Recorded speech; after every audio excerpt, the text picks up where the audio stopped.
Good morning, ladies and gentlemen. Welcome to the Asian Clean Energy Forum 2023. This is the 18th ACEF. I'm Steve Peters. And I'm Yeonji Seo, your host for ACEF 2023. The Asian Clean Energy Forum is ADB's flagship event that brings together dedicated energy professionals delivering sustainable energy Recording solutions. in progress. Oh, that's good to hear. At ACEF 2023, will we be guided by the theme, Navigating Towards a Carbon Neutral Future Through Clean Energy Solutions. ACEF 2023 will foster sharing of practical knowledge and insights, as well as identifying opportunities for collaboration. We strongly encourage all of you to make the most of this opportunity to take the time to communicate and connect with your fellow participants. ACEF 2023 is held in collaboration with the Korea Energy Agency and the United States Agency for International Development. Before we proceed, we'd like to remind you to download the Events Area application, where you can find ACEF 2023 program and other information, including the Code of Conduct. Please take a moment to read this. ADB is pleased to share that ACEF 2023 will be a carbon neutral event. As the climate bank for Asia and the Pacific, ADB is embracing digitalisation and its low carbon benefits. Furthermore, ADB will offset the residual emissions that cannot be avoided otherwise in the organisation of ACEF 2023 through the purchase of high quality carbon credits. Over the 45 sessions during the next 4 days, we'll explore how we can do more to create a carbon-neutral Asia and the Pacific. We hope you are ready for the week filled with insightful discussions, starting with this opening plenary session entitled Vision for the Role of Clean Energy in Driving a Carbon-Neutral Asia and the Pacific. We have prepared a short video to set the scene of ACEF 2023.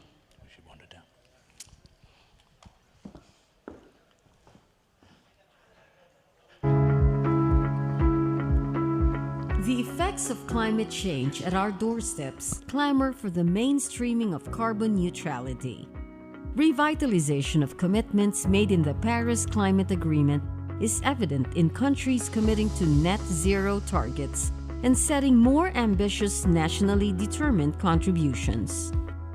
Transitioning to a carbon-neutral Asia and the Pacific requires a just energy transition that aims for a prosperous, inclusive, resilient, and sustainable development. As we shift to cleaner and renewable sources, we must also provide energy access to more than 133 million people without access to electricity and 1.5 billion without access to clean cooking in the region. As Asia and the Pacific's climate bank, the Asian Development Bank, together with its partners, is helping its developing member countries navigate toward a carbon-neutral future through clean energy solutions. Innovative renewable energy technologies and business models can facilitate access to electricity, improve energy security, and accelerate the energy transition. With a rapidly increasing availability of low-cost mainstream renewable sources, such as solar and wind power, it is clear that renewable energy will play an even more important role in helping countries achieve their economic and climate targets. Renewable energy systems are also generally more adaptive and help communities increase their resilience to the intensifying natural calamities linked to climate change. Energy efficiency is the so-called first fuel for the energy transition. Maximizing its potential can support growing economies with the same amount of energy currently being used. It contributes to energy savings and emission reduction, lowering energy bills, creating new jobs, improving industrial productivity, and strengthening energy security by decreasing fossil fuel imports. To fully realize the potential of energy efficiency, A comprehensive approach is needed that includes government policies, regulations, standards, and incentives, as well as education and awareness campaigns. The limited availability of financial and human resources calls for improving the efficiency of resource allocation, devising innovative business models, leveraging financing, and supporting technology transfer. The private sector plays a key role in the clean energy transition. Given the market dynamics of rapidly declining costs of clean and efficient energy technologies and services, and the development of innovative new business delivery models. Comprehensive approaches combine different strategies to mobilize private sector investment and know-how, and to encourage technology transfer that will help drive the clean energy transition. Gender and the energy transition are closely linked, as access to reliable and affordable energy is a key factor in empowering women and promoting gender equality. Gender equality in clean energy development increases the relevance and impact of interventions in the grassroots. At the same time, however, the energy transition presents specific challenges and opportunities for women. We must focus on how a gender-responsive energy transition can help to address these issues and create new opportunities for women.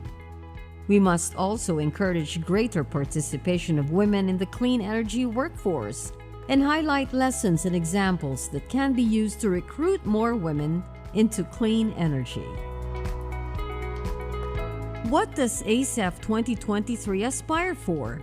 Improved governance, regulations, policies, and energy planning methodologies, more innovative clean energy initiatives and business models, and increased private sector participation and leadership.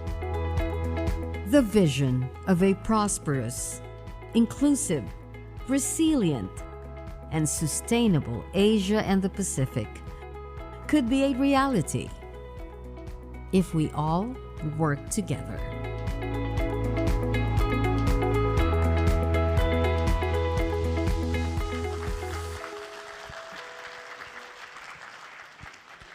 Now let us proceed with the recorded welcoming remarks by the President of the Asian Development Bank, Masatsugu Asakawa.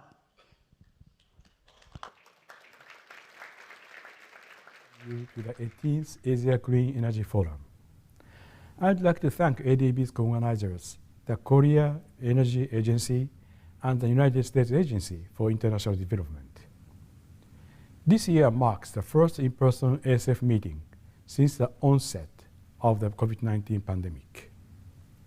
Let me encourage you to make the most of our time together by discussing the event's theme, Navigating Towards a Carbon Neutral Future through Clean Energy Solutions. As you know, clean energy solutions are needed now more than ever. Developing economies in our region must forge a path to energy security. This has become even more urgent because of the impact of inflation and the Russian invasion of Ukraine. Climate change poses an existential threat to the environment, communities, and people, especially vulnerable groups, including women and girls. ADB's vision for the energy sector is to achieve a just transition across Asia and the Pacific, paving the way for a green, resilient, and sustainable future. We believe this can be done through decarbonization, decreasing energy intensity, digitalization, and decentralization. Each one of these actions is central to ADB's support to the energy sector, which has represented 20% of our total lending over the last 10 years. And so, my friends, I invite you to discuss these topics as we promote clean energy and climate action. ADB will continue to work with you on this important agenda for our region through the following initiatives. $100 billion in cumulative climate finance between 2019 and 2030. the Clean Energy Financing Partnership Facility, and the Just Transition Facility, which ADB aims to launch next year. I am eager to hear your insights on clean energy solutions. Your commitment to this issue is vital to the future of Asia and the Pacific. I wish you productive discussion this week. Thank you.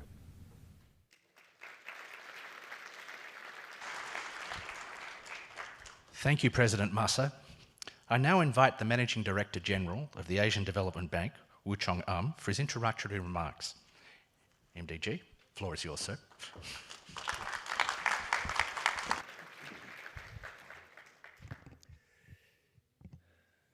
Good morning. You can hear me, right? Yeah. Good morning, ladies and gentlemen.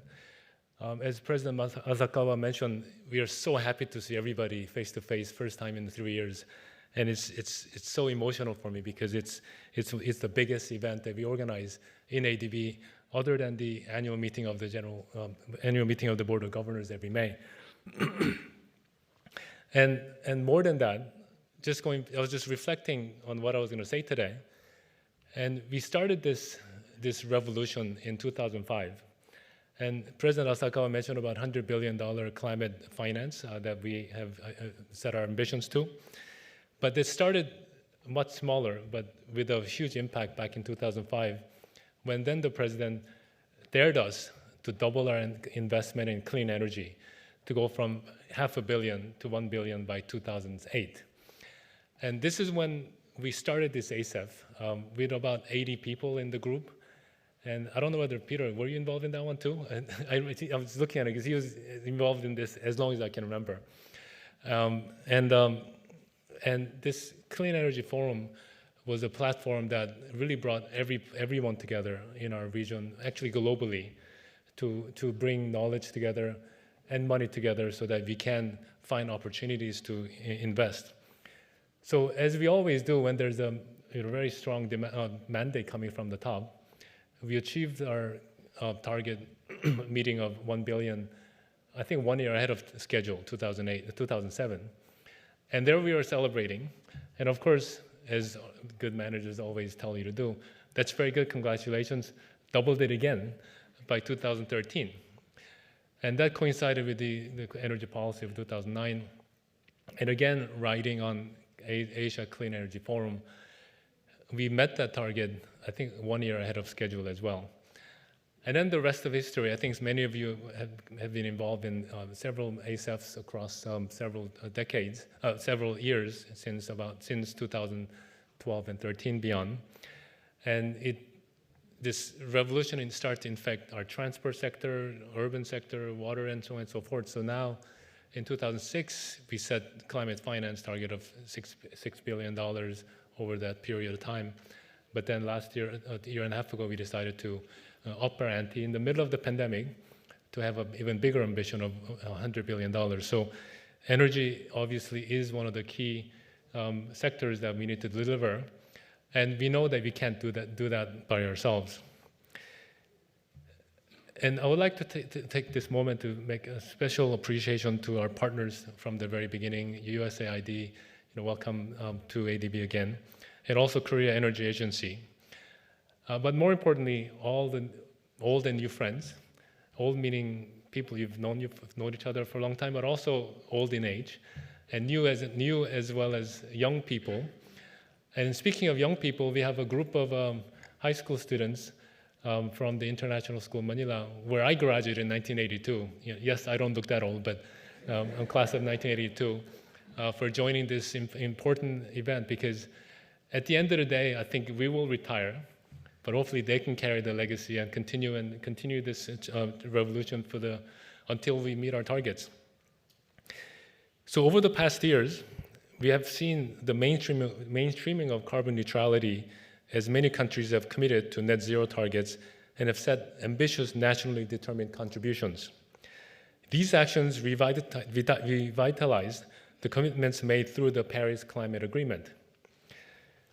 The transition to carbon neutrality in the Asia and the Pacific means much more than just shifting from fossil fuels to cleaner and renewable energy sources. It involves providing access to electricity for approximately 133 million people who currently have no access. It also requires that we deliver affordable, reliable, sustainable, and modern energy for all. Today, about 1.5 billion people have no access to clean cooking, and of which 1.3 billion still rely on traditional use of biomass. Now, let me provide you with some examples of efforts that ADB is making in spearheading this clean energy development moving forward. We have a $692 million package for the first wind power plant in Lao PDR, which is 600 megawatts, the first cross-border wind project in the Asia and the largest in the Southeast Asia region. And I was involved with doing similar thing using hydropower from Laos. So it's a huge shift that we are seeing in this space as well. We also have $174 million financing for 2 wind power projects in Uzbekistan. It's the largest wind development in Central West Asia. We also work with the philanthropies. Together with the Global Energy Alliance for People and Planet, we have $35 million of funding for energy access and transition for South and Southeast Asia. We are also commissioning a hybrid mini-grid comprising of 0.3 megawatt solar photovoltaic generation system and 1 megawatt of battery energy storage system under the Tonga Renewable Energy Project. And finally, small but impactful, a $2 million grant to increase efficient and renewable energy heating systems in Mongolia's remote areas.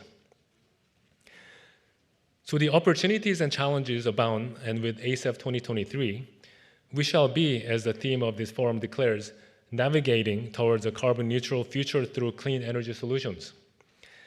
ACEF 2023 aims to deliver practical knowledge, increased awareness, and opportunities for collaboration to a range of clean energy stakeholders and practitioners across Asia and the Pacific region. This year's forum seeks to have the following impacts. We hope to have improved governance approaches, regulations and policies, and energy planning methodologies among ADB's developing member countries. We also would like to have increased development of innovative and clean energy initiatives and business models that mitigate emissions, while enabling more inclusive and sustainable development climate adaptation efforts. And we want increased private sector participation and leadership in the delivery of clean energy innovation. In the next 4 days, the ACEF are packed with a diverse agenda, and the discussions will be along the 4 thematic areas, which I'll illustrate now. The first track is gender equality in clean energy development. Track 2 is private sector for clean and efficient energy innovations.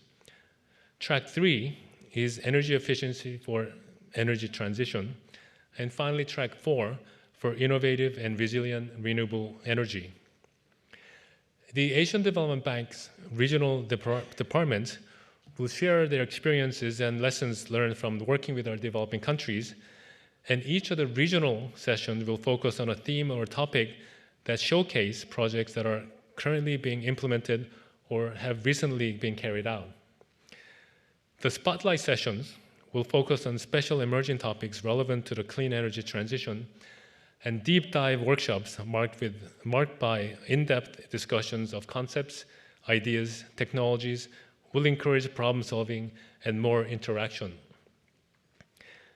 For this opening session, our lineup of distinguished speakers following the ADB President Masa, who has just delivered the opening remark, are Korea Energy Agency President Mr. Sang-hoon Lee, Deputy U.S. Ambassador Heather Varyava, the U.S. Agency for International Development Mission Director for Regional Development Mission for Asia, Stephen G. Olive. And later on, keynote messages will be delivered by Sadie Cox, Senior International Partnership Manager of the National Renewable Energy Laboratory, and Mary Bruce Warlick, Deputy Executive Director of the International Energy Agency. And subsequently, we'll move on to a panel discussion where we will focus on the following key questions. So what aspects of clean energy development should be prioritized to assist and inspire our developing countries as they navigate to a carbon neutral future? Along with ADB, there has been a proliferation of clean energy initiatives over the past 10, 15, 20 years. But what has changed? What can we do differently to truly get on track to achieve carbon neutrality in a sustainable way? What are some inspiring examples and case studies that we can learn from the private sector, and public and private partnerships? And finally, how can we ensure that our efforts in achieving a carbon neutral Asia and the Pacific through the clean energy solutions be widely distributed and also socially, economically, and environmentally inclusive? The Asia and the Pacific region is faced with multi-pronged issues confronting clean energy and climate. Energy has always been a pillar of economic development, and as a result, the shift to clean energy holds much promise for reducing emissions, fulfilling the UN's Sustainable Development Goals, and advancing climate commitment under the Paris Climate Agreement, the nationally determined contribution of countries, and of course the net zero pledges of the Asia's ADB's developing member countries. It is a must that energy is clean, affordable, reliable, and sustainable for all. And once again, we are happy to have all of you here in ASEF 2023, and we look forward to having incredibly lively discussion in the sessions, and also, as we always do, we put enough cushion in between session and in cocktail where you can make real discussions later on today. So by sharing all your knowledge and experience and insights and your vision, we will have a productive and impactful event this year. Thank you very much.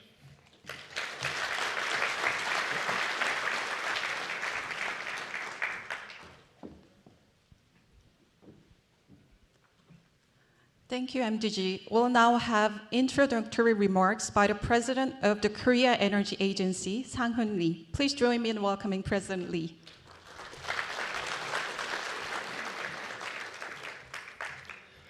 Good morning, ladies and gentlemen. It is a great pleasure to meet you at this Asia Clean Energy Forum 2023. I would like to welcome and thank you everyone for attending the forum.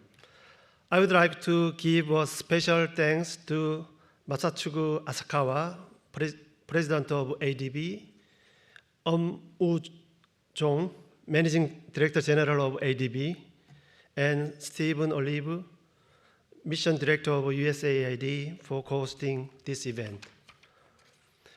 As you know, the theme of this forum is navigating toward a carbon neutral future through clean energy solutions.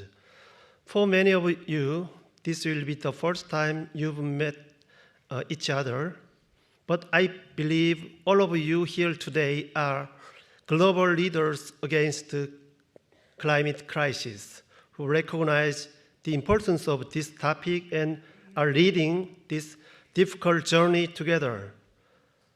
Climate change is a matter of human survival and poses a major threat to global sustainable development. In response, international communities are accelerating the transition to a green economy toward carbon neutrality. The development of innovative climate technologies and the rapid scale-up of the climate industry will play a key role in reaching our common goal. The government of the Republic of Korea has committed to the international community to achieve carbon neutrality by 2050.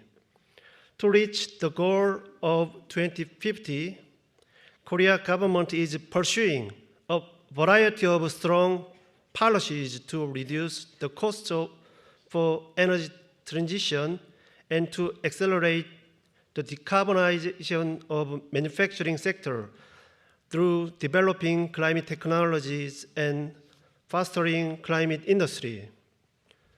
Korea Energy Agency is in charge of energy efficiency improvement, renewable energy deployment with new and renewable energy industry promotion, and international carbon reduction in the industry and energy sector.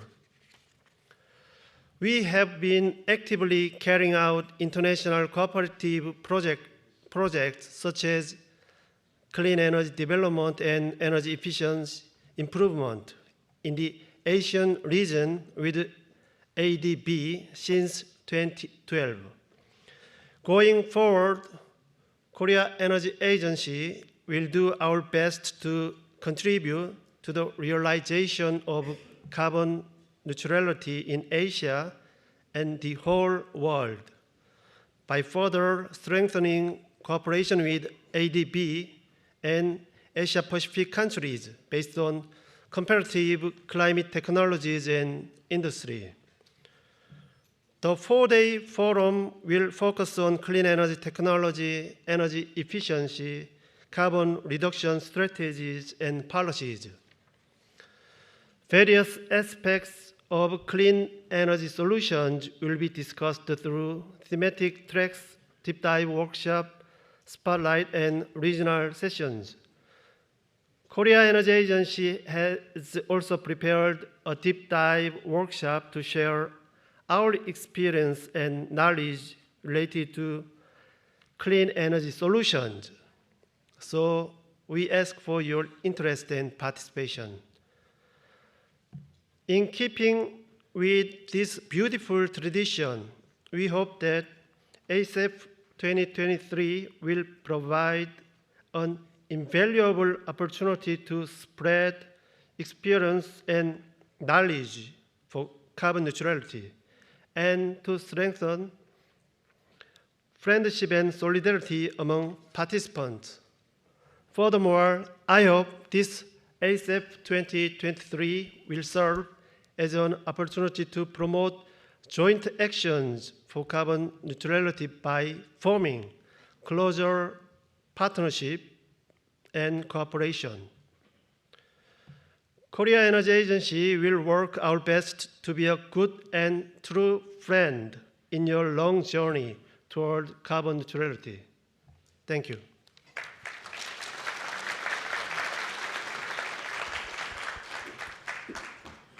Thank you, President Lee. We'll now have introductory remarks by the Deputy Chief of Mission, United States Embassy in the Philippines, Heather Variava. Heather, the floor is yours, ma'am.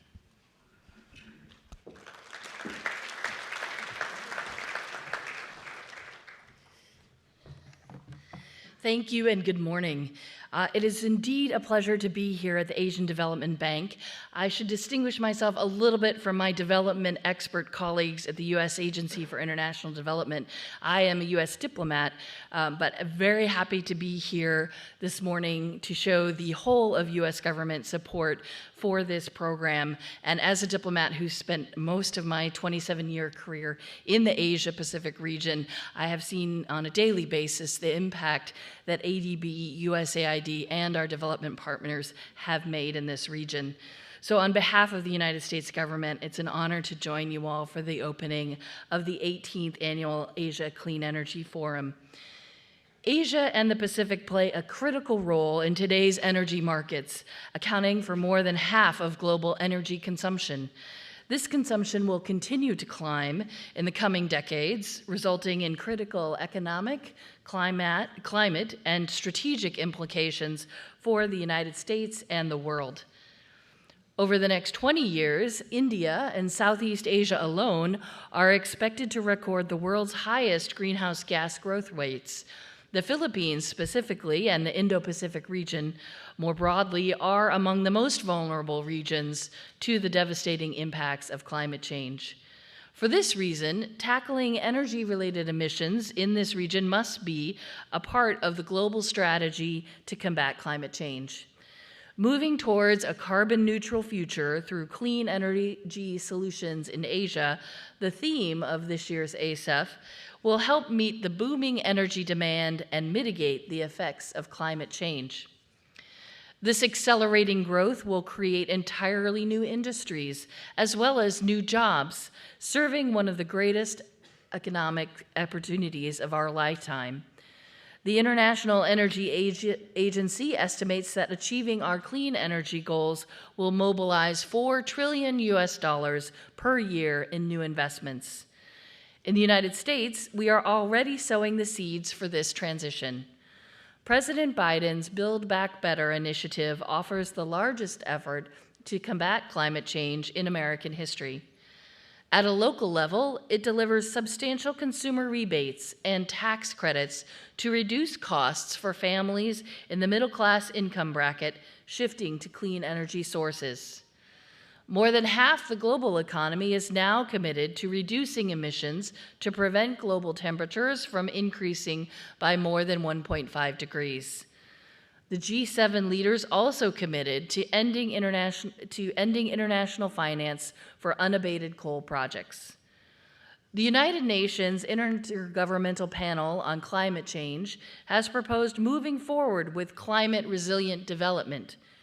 This involves integrating climate change adaptation measures with actions to reduce or avoid greenhouse gas emissions. We can see that changes in methods for food production, electricity, transport, construction, and land use significantly cut emissions, as well as improve overall health and well-being. Across the Indo-Pacific, countries are dealing with the challenges of relying on aging infrastructure and outdated market mechanisms. Meanwhile, the demand for energy is growing rapidly. Addressing these challenges while also reducing greenhouse gas emissions both bolsters energy security and advances sustainable development goals. Deploying modern energy technologies in developing countries benefits both the United States and our partners by lowering energy prices, improving reliability, setting lower emission pathways, and opening markets for clean energy technologies and expertise. While these new energy technologies provide many opportunities, they also bring new threats that we must work together to address. For example, the U.S. government is partnering with the government of the Philippines to improve cybersecurity, an essential pillar of broader energy resilience. With USAID support, the Philippines successfully conducted the country's first green energy auction, which thus far has mobilized $2 billion in private investment. These investments will create an additional 1.8 gigawatts of renewable energy and reduce emissions by nearly 8 million metric tons in just the first 5 years of operations. That's equivalent to removing 1.8 million cars from the road per year. Building upon this success, the second round of green energy auctions is set to be 5 times larger than the first, producing 11.6 gigawatts of additional capacity. So, like Mr. Yu Chong said, we are building and growing our programs. Our development assistance adopts a holistic approach to climate programming, integrating climate into all areas of our development and humanitarian assistance. We also partner with indigenous peoples and local communities to lead climate action. The United States looks forward to working with you, our government and private sector partners, the ADB, the Korea Energy Agency, and others, as we forge ahead to tackle climate change and expand access to clean energy. The opportunities to benefit economically, socially, and environmentally from the green energy transition are immense and long-lasting. Let's explore these opportunities together over the next 4 days. Thank you very much.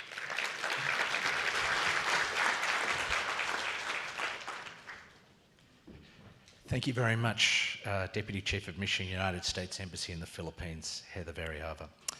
We now have additional introductory remarks by the Mission Director for the Regional Mission for Asia, United States Agency for International Development, Stephen J. Olive. Steve, the floor's yours.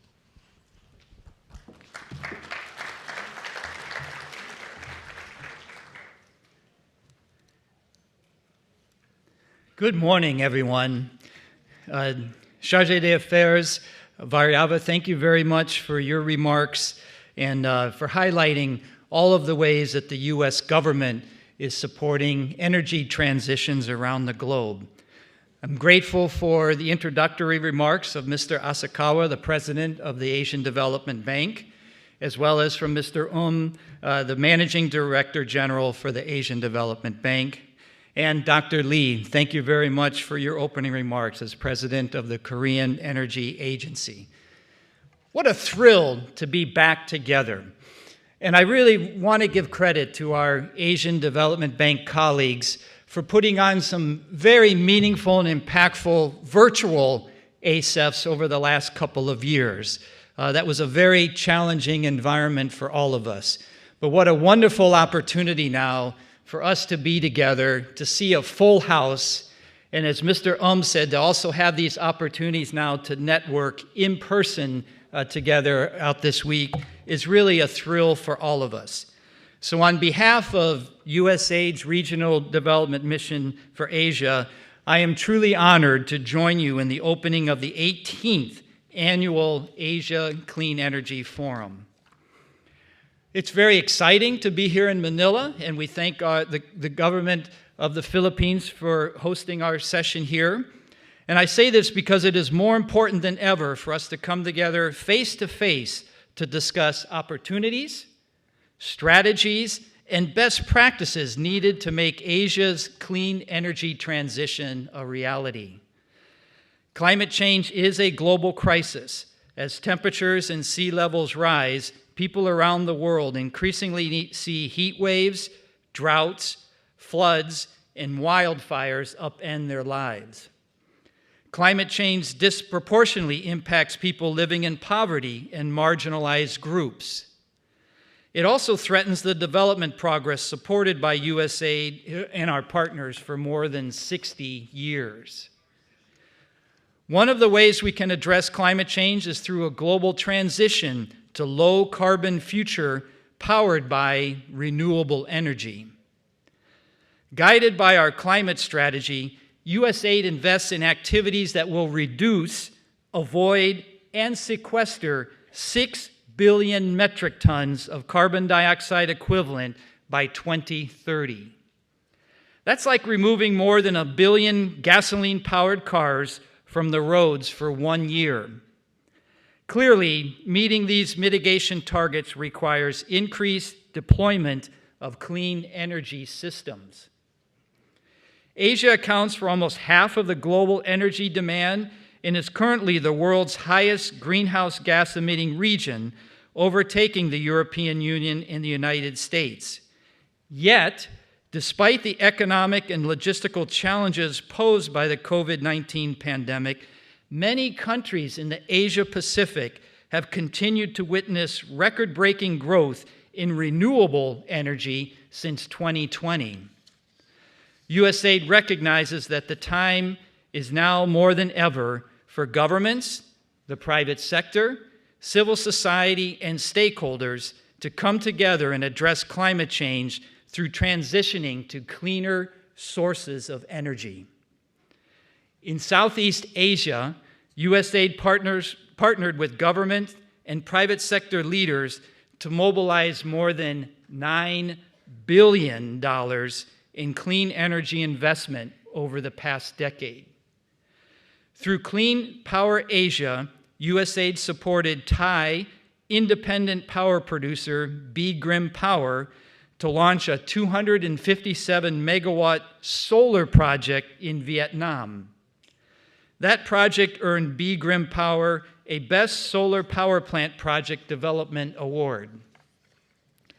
Our current flagship energy program, the USAID Southeast Asia Smart Power Program, aims to mobilize $2 billion in blended financing over the next 5 years for clean energy infrastructure.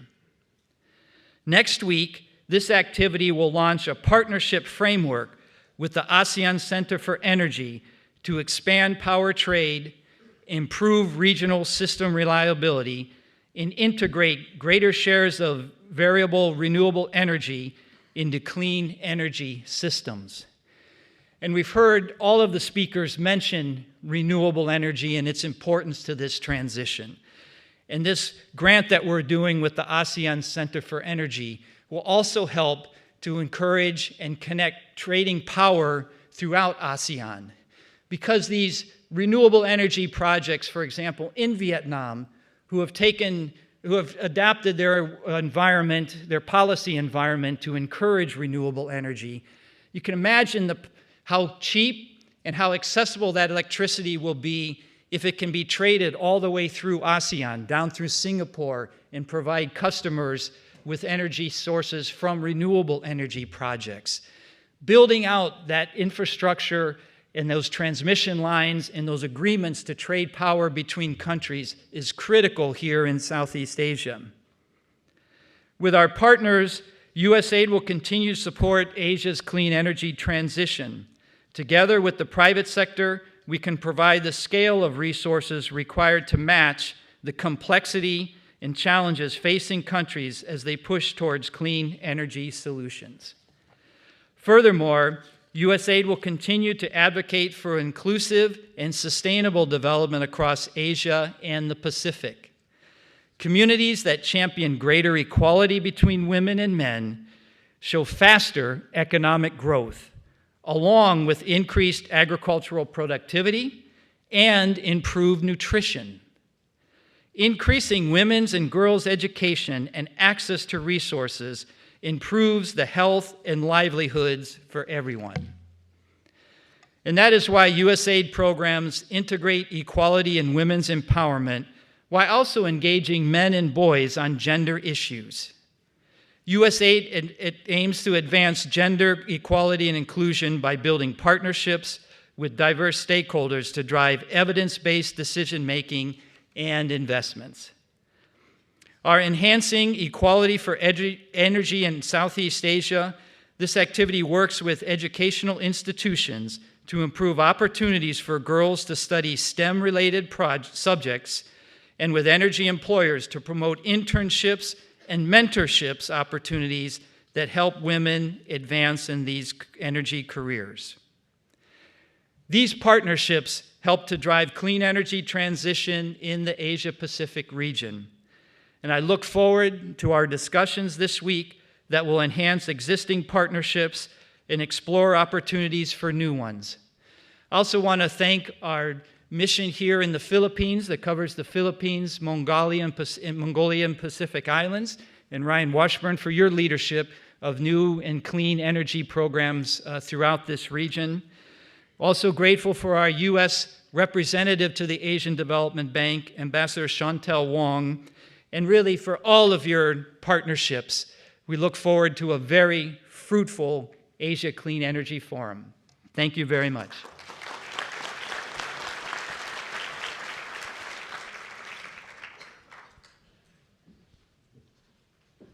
Thank you, Mr. Olive. We'll now have a keynote message on frontier clean energy pathways at the intersection of humans and innovation from the Senior International Partnerships Manager of the National Renewable Energy Laboratory, Sadie Cox. The floor is yours.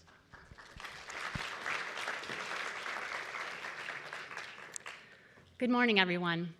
It is so wonderful to be back in person, all here together at the Asia Clean Energy Forum. My name is Sadie Cox, and I work at the National Renewable Energy Laboratory, or NREL, in the United States in Golden, Colorado. For those that might not be aware, NREL is one of the U.S. Department of Energy's world-class laboratories focused on research, development, analysis, and deployment of renewable energy, energy efficiency, and sustainable transportation technologies, as well as integrated energy pathways that look across technologies more holistically. And we work with partners both domestically and internationally. I'm very excited to see so many friends and colleagues here today, and thank you to the Asian Development Bank, the U.S. Agency for International Development, and the Korea Energy Agency for convening this important event, where we can all learn from each other and be inspired by each other over the next 4 days. As we've heard from others, the magnitude and urgency of the climate crisis presents a massive threat to development progress made over the past several decades in this region and globally. At the same time, we are presented with an opportunity for new industries, jobs, and improved ways of being in the world as we transition away from fossil fuel energy sources.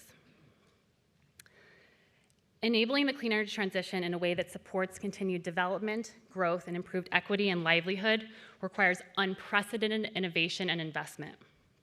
Meeting the moment means deploying mature technologies such as wind and solar at logarithmic scales and continuing research, development, and deployment on the frontier technologies that will take us the last carbon mile. NREL recognizes that science and technology cannot be applied in a vacuum to solve the mathematical carbon equation. All of our research and deployment activities are fundamentally by people and for people. I believe that at the heart of things, scientists, researchers, and practitioners are not only driven by the need for providing clean megawatt hours or reducing the number of units of carbon dioxide, but by the desire to ensure there is a livable, more equitable world for their families and the next generation. As we reimagine the next energy system, we're also thinking about how we implement our research in a way that addresses the societal and systemic challenges that exist or that will be created as we transform industries. This is why NREL is committed to working with communities to understand the challenges and needs of humans and to align our work with enabling just energy transitions. We're focused on understanding who currently benefits and who doesn't, and supporting underrepresented and underserved groups through our work and through these transitions. In particular, we are lifting up women through our Women in Power System Transformation Program that not only builds technical skills to empower women to fully benefit from the clean energy revolution, but also enables women in questioning limiting beliefs related to their professional potential. And we collaborate with partners to address deeply ingrained institutional barriers that women face in the energy sector and in the workplace. This is one example from NREL's diverse and rich portfolio of clean energy programs where we're seeking to support humans while moving the needle on clean technology innovation. Through NREL's international partnerships, we are committed to addressing the climate crisis, to supporting and creating opportunities for people, and thinking holistically about energy sector solutions. And I would like to highlight 3 key programs that NREL is leading together with champion institutions in the region to enable energy transformation in Asia and the Pacific. So the first initiative I'd like to highlight is the U.S. Agency for International Development and NREL partnership. USAID and NREL have been collaborating with countries in this region for over 2 decades to support energy sector transformation. NREL has worked hand in hand with country partners to create change and developed publicly and freely available tools, data sets, and knowledge resources to inform policy decisions, investments, and to spark innovation and entrepreneurship. Through our USAID NREL flagship program, Greening the Grid, we have seen tremendous impact from our collaboration with the government of India and the system operator to understand the potential for renewable energy development through deploying a highly rigorous and transparent methodology to ensure reliability and benefits across the sector. Informed by this study, India has since deployed over 115 gigawatts of renewable energy onto their system.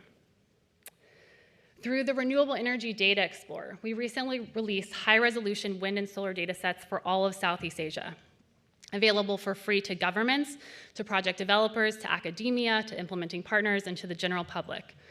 And through democratizing this essential data, we are seeing stakeholders across the region using the data in various ways to put large-scale renewable energy projects in the ground and to design critical policies to enable energy transformation. Through Women in Power System Transformation that I mentioned earlier, we have worked directly with the system operator PLN in Indonesia as a champion of this program to truly empower women to lead the clean energy transition. We heard from one Women in PST participant, who's Watan Kasana from PLN in Indonesia, that, quote, being the first woman fellow in CAISO, the California Independent System Operator from PLN in Indonesia, made me realize that I can do what I thought was impossible. These are such powerful words that really represent the impact that we are working to achieve through Women in PST and across our USAID NREL partnership. And finally, we're here in the Philippines, and we've been so honored to collaborate with the Department of Energy in the Philippines and USAID to conduct a first-of-its-kind competitive renewable energy zone study. Competitive renewable energy zones, or CREZs, are a proactive transmission planning strategy that directs wind and solar development to areas where the generation potential is particularly high and the cost per megawatt hour is particularly low. CREZ analyses inform transmission planning, investment, and development that is essential to meeting a country's national goals for carbon-free energy. NREL is also a leading partner of the Net Zero World Initiative, and all of US government effort to support partner countries in decarbonizing their economies by mid-century. Through this program, the USG, NREL, and other US laboratories are supporting Indonesia's Ministry of Energy and Mineral Resources and PLN in retiring captive coal through analysis and mobilized investment.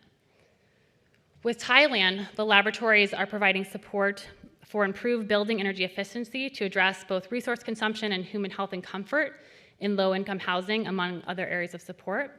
And finally, the Net Zero World Initiative is conducting analysis on improving regional grid interconnections in partnership with the government of Singapore. NREL is also the Secretariat for the Global Climate Action Partnership, or GCAP, a decade-long program focused on fostering country-to-country exchanges that support sustainable development and decarbonization.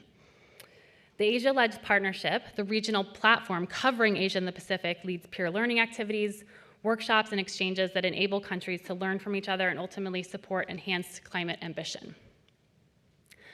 Looking forward, through our USAID NREL partnership and other key international programs, we will continue to support countries and communities in Asia so as they take bold, ambitious leaps forward into a sustainable and equitable future. I would like to highlight just a few innovative areas that we are excited about in the region and where we see significant potential for expansion, partnerships, and impact that will improve the lives of humans. This includes expanding deployment of floating solar PV technologies, which can offer the multiple benefits of increasing renewable energy generation, addressing land use trade-offs, increasing the adaptive capacity of existing hydropower systems in the face of increasing temperatures, and providing opportunities for innovative and exciting jobs. We will support countries in reducing their reliance on imported fuels by planning for electric vehicle and sustainable transportation expansion, and ensuring the power grid is clean and prepared for significant EV deployment. We will work with partners to understand the need for battery energy storage systems to support a renewable energy future and the need to plan for circularity for energy security. We will support microgrid expansion to increase electrification and resilience of remote communities from a human-centered perspective. We will work with partners to understand the potential role that hydrogen can play in a decarbonization pathway and what considerations need to be taken into account. Across all of our collaborations, we will focus on empowering women to lead the clean energy transition through programs like Women in Power System Transformation and other gender-focused leadership programs. We will continue to democratize data for use by all people through making high-resolution, renewable energy data available to stakeholders across the region to support high-impact decisions and deployment of clean energy. And finally, we're excited to explore opportunities to work with countries and communities in the region on 100% clean energy studies and strategies that look across energy systems in a holistic manner and consider impacts to humans to inform decisions. We see this as one of our most unique offerings as a laboratory and opportunity spaces for collaboration. I'd be very pleased to discuss how we might work together on 100% clean energy futures with colleagues over the next 4 days. So after 3 long years, we are back at ASIF in person. I look forward to taking this opportunity to meet face-to-face with many of you to explore how we can collaborate to expand our impact across Asia and the Pacific in the areas that I described and beyond, with a focus on innovating to address our collective climate crisis, and most importantly, supporting humans and generations to come. Thanks so much.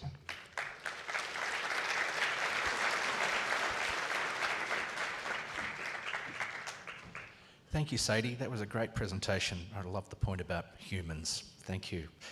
We'll now have a recorded message on financing the transition to net zero in Asia from the Deputy Executive Director of the International Energy Agency, Mary Wallach.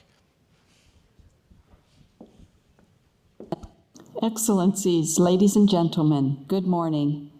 It's a great pleasure to have the opportunity to speak with you on the occasion of the 2023 Asia Clean Energy Forum. On behalf of the International Energy Agency here in Paris, I would like to sincerely thank the ADB and its co-organizers for this invitation. I very much wish I could be with you in person in Manila for this very important gathering of key Asian energy policy makers and stakeholders. I'd like to begin by saying a few words about the current picture of the global clean energy transition. While there is, of course, still much to be done, we at the IEA clearly see the clean energy economy emerging, and emerging much faster, in fact, than many thought possible. For example, solar capacity additions rose by almost 40% in 2022, with a further 20% increase expected in 2023. And nuclear power came back strongly, with capacity additions surging by 40% in 2022. In addition, heat pumps to heat our buildings and homes are outselling gas boilers in the United States and in some countries across Europe. And electric vehicle sales jumped 55% in 2022. By the end of this year, they're set to represent 1 in every 5 vehicles sold, from just 1 in every 25 in 2020. And electrolyzer capacity for hydrogen more than doubled over the last 2 years. And more than that, energy efficiency improved at twice the rate of previous years, although much more is still needed. And as everyone knows here, Asia is at the epicenter of this global picture, leading global economic and energy demand growth and emerging as the most dynamic region globally for clean energy technology deployment and supply chain development. In the next 25 years, for example, Southeast Asia alone will add electricity capacity equivalent to the power system of the European Union and treble the number of cars on the road, with the region's total primary energy demand per capita set to grow by more than 50% over the period to 2050. And as we all know, key to this energy transition will be securing the necessary clean energy finance and investment. And this is where international financial institutions, such as the Asian Development Bank, have a critical role to play. According to our analysis, ASEAN countries alone will need to increase clean energy investment 7-fold in the coming decade to meet the goals of the Paris Agreement. Now, recently, we've seen an increasingly more positive global clean energy investment picture. Clean energy investment is now seeing double-digit annual growth and is expected to reach $1.7 trillion in 2023, with a gap over fossil fuels widening. In fact, for every dollar invested in fossil fuels, about $1.7 are now going into clean energy. 5 years ago, this ratio was 1-to-1. Now, we expect that this year, more than $1 billion per day will go into total solar investment worldwide, which is set to overtake investment in oil production for the very first time. And at the same time, we recognize that the clean energy transition continues to face many ongoing challenges, including supply chain concerns, long-standing issues with permitting lags, as well as policy and price uncertainty. In addition, urgent attention needs to be given, including in the Asia-Pacific region, to the wide clean energy investment gap between advanced economies and the emerging and developing world.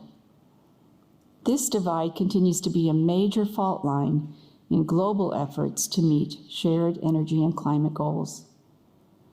More than 90% of the increase in clean energy investment since 2021 has taken place in advanced economies and in China. And to help address this issue, the IEA will soon publish a new report, together with the International Finance Corporation, on how to scale up clean energy investment in developing economies, focusing on the role of the private sector in particular. The IEA looks forward to working with all countries and our close partners, such as the Asian Development Bank, to address this critically important issue.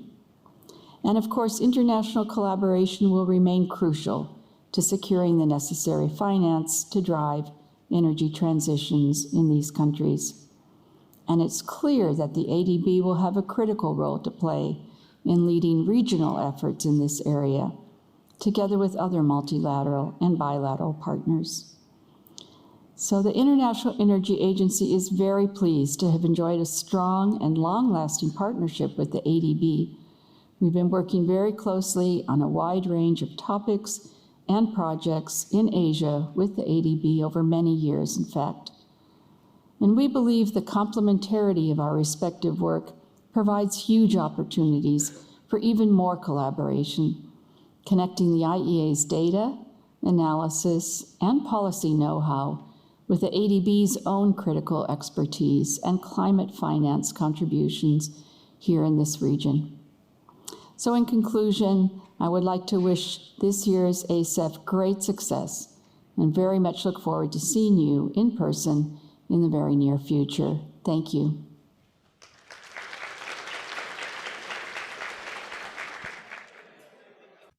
The theme for this panel discussion is Vision for the Role of Clean Energy in Driving a Carbon-Neutral Asia and the Pacific. The panel will be moderated by the Chief of Energy Sector Group of the Asian Development Bank, Priyantha Wijayatunga. Priyantha, could you come on stage? Thank you. We have great pleasure in introducing the panelists, and may I ask you to come on stage as your name is read. Hongpeng Liu, Director, Energy Division, UNESCAP. Rihanna Monahedin, Principal Advisor, Social Implications of Technology, Resilience, Infrastructure and Resilience, Nossal Institute for Global Health, the University of Melbourne. Yuko Fukuma, Senior Manager of Hydrogen Strategies Division, Kawasaki Heavy Industries. Jamie Leather, Chief of Transport at the Sustainable Development and Climate Change Department, ADB.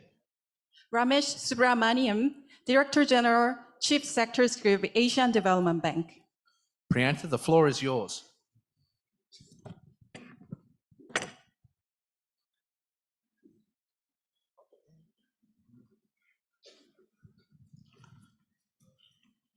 Thank you. Thank you very much. Let me first of all welcome all of you to ASEF 2023 after a lapse of about 3 years. And of course, last 3 years we have had it virtual, but it's nothing like doing it face-to-face. I'm sure you all enjoy these 4 days of face-to-face sessions and the discussions, and you, of course, informal and formal interactions with your colleagues and with ADB staff, wherever you can find them. Let me now welcome also all of you to this plenary panel discussion, which is going to be on vision for the role of energy in driving carbon neutral Asia and the Pacific, which is a very important subject, obviously, because as you know, we have quite a few challenges in the Asia Pacific region. One, we all know that we still have energy access issues. Almost 2 billion people without clean cooking, and about 150 million people without access to electricity, and of course another almost 1 billion people without proper access to electricity. What I mean by proper access is quality, continuity of supply may not be there for about 1 billion people, though you have the connections. So these are some of the challenges which we have to address as we look at the energy sector in the Asia Pacific region. And also, keeping that aside, we have energy demand doubling every 5 to 7 years, and you need to address that. That's a big challenge. And at the same time, of course, investment issues. You may not have all the money which you need to invest in the energy sector. These are big challenges we have to address. Then also, we know in terms of the energy landscape, it has changed a lot during the last 20 years. All of us know renewable energy costs have come down drastically and the new technologies have come up. And we have also global commitments like, Sustainable Development Goals, Paris Agreement, and so on, which we need to comply with and all the countries have signed on to. So these are some of the things that the developments during the last 10 years or so, which we need to keep in mind when we try to address energy supply issues or energy demand issues in this region. So to address all this, we have eminent panel of experts here, as you can see, Hongpeng, Rehana, Yuko, Ramesh, and Jamie. And I don't want to introduce them, and they will introduce themselves. So let me ask each and every one of you to introduce yourselves and what your institution or what your role is in those institutions, how they are connected to clean energy development. Starting with Hong Peng, please. Thank you, Priyanka. Thank you first for the invitation. So I joined ASAP over 15 times, even during the pandemic. So I really see, how important the role this kind of forum plays, especially for regional cooperation. At the beginning, we talk about more on energy access, energy poverty. And now I think we shift more on the energy transition. It's you can see the evolution of energy topics through this kind of regional forum. So my name is Hong Peng Liu. I'm the Director for Energy Division from the United Nations Economic and Social Commission, based in Bangkok. We're already here for 75 years. And we have 53 member states plus 9 associate members, and mainly focus on 3 pillars of sustainable development: economic, social, and environmental development. So for the energy sector, we mainly to support the regional cooperation as an intergovernmental platform for energy transition and for analytical studies, policy advice, and also capacity building, technical assistance for developing countries. And in recent years, we started to establish institutional kind of changes to support the current trends. We established the Committee on Energy, which is the intergovernmental body under our commission. And we also have Energy Ministers Forum every 5 years to discuss about energy transition to support member states. So I'm very glad to join you for this kind of a discussion and hope to learn from you, from other panelists. Thank you very much. Rehana? Thank you, Priyanta. I'm also very pleased to be here in person. Of course, I haven't attended the ACF 15 times. Congratulations for that. But I have attended the ACF a few times and also participated on the online conferences. And congratulations for keeping those online conferences going. They were very important in that period. And I keep coming back to ACEF because I think it's one of the few energy conferences, one of the few important gatherings in energy that seriously attempts to address the social considerations and the interconnections and the interlinkages with the social equity, gender equity, inclusion, and so on. And this is so important. It's so much a part of the just energy transition. And this is one of the main reasons I keep coming back to ACEF. It's a very important contribution that ACEF plays globally in this space. I'm from the University of Melbourne, but prior to that, I was working very closely with the Asian Development Bank, especially Priyanta and his team in the South Asia department, and several of you here that I've worked with around the energy portfolio and looking at integrating gender equality and social inclusion in the energy portfolio with some very innovative outcomes and good outcomes. I'm an electrical engineer. I joined the University of Melbourne around 8 years ago, and currently I'm a principal advisor. I lead the work on the clean energy transition with a focus on gender equality and social inclusion at the Nossal Institute and the Climate Catch Lab, which is a climate and health lab at the University of Melbourne. And we are looking at the climate and health space, especially coming out of the lessons drawn from the pandemic. And in engineering, we also look at socio-technical systems, which is something that I introduced into the Melbourne School of Engineering. Thank you very much for having me participate in this conference and speak. Over to you, Yoko.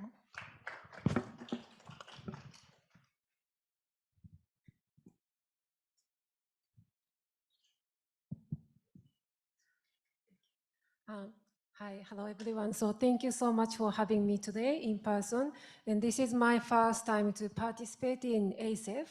And thank you so much for all of your support and coordination, Priyanta. And so I'm from Kawasaki Heavy Industries, and I'm a senior staff officer, and especially looking after the hydrogen energy supply chain between Australia and Japan in Indo-Pacific region. So I also want to talk about some very unique technology system which Kawasaki has been developing, working together with the very experienced companies, industry partners in the Philippines. And so I think you already be aware, so Kawasaki is something famous for the motorcycles. I think some of you could see some famous movie with Tom Cruise, but Kawasaki has a very broad range of technologies from like aerospace and shipbuilding and train. So we are very comprehensive manufacturer leading Japanese heavy industries and also the globally. And I'm so looking forward to talking with you and discussing with you to exchange thoughts and observations, how we can accelerate this clean energy transition in a very timely manner and appropriate manner, and to our ambitious goals to achieve the target net zero target by 2050. Thank you very much. Thank you, Yuko. Ramesh, over to you. Thank you so much, Priyanta. Very good morning to all of you. I think, is it still good morning? Yeah. So nice to see a lot of people, as Wu Chong said in the morning, as others have said. I do not have a count on how many ASFs I've attended, but I've been to many of them, being in the building as well as the virtual events that were held. I've been with the Asian Development Bank for over 26 years. Infrastructure financing, mobilizing long-term financing has been an area that I've worked on quite consistently. For those of you who are coming particularly from Southeast Asia, I was quite closely involved in setting up the ASEAN Infrastructure Fund, which in turn has financed a number of clean energy projects, as well as something that grew from AIF is the ASEAN Catalytic Green Finance Facility, and more recently, the Energy Transition Mechanism, which was launched a couple of years ago at Glasgow COP26. I think our energy colleagues involved here who have been very closely involved have been doing a lot of work. I want to give a huge shout out to them. Very happy to be on this panel, Priyanta. Thank you, Ramesh. Jamie?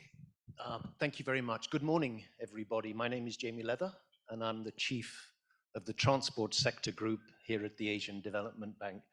It is my great pleasure because it's so nice to be in an energy event from a transport perspective.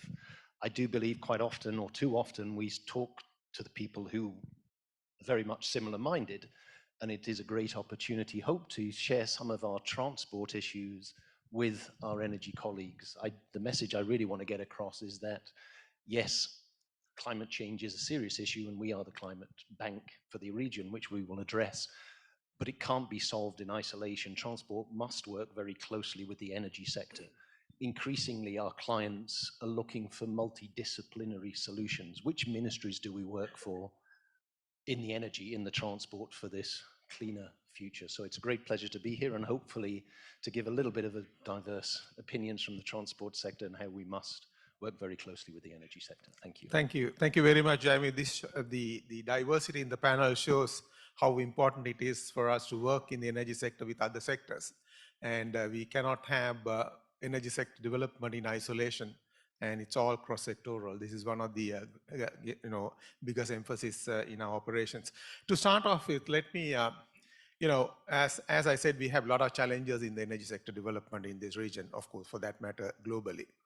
Now, but then we need to prioritize because our resources are limited. We don't have unlimited resources to deal with all these challenges at the same time in parallel.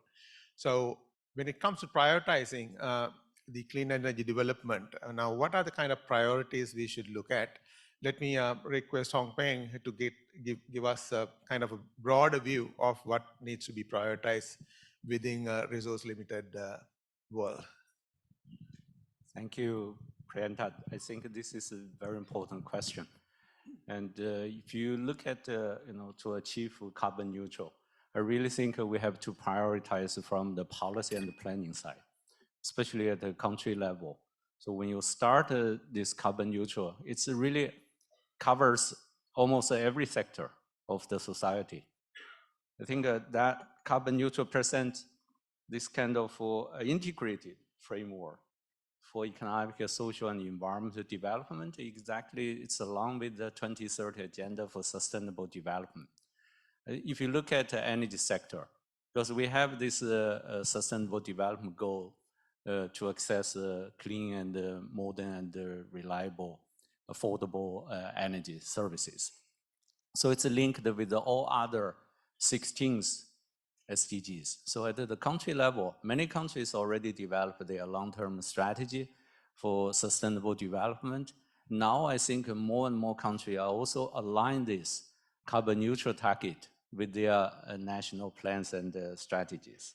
So I really think achieving carbon neutral, which is also synergized with the 2030 Agenda for Sustainable Development and the Paris Agreement.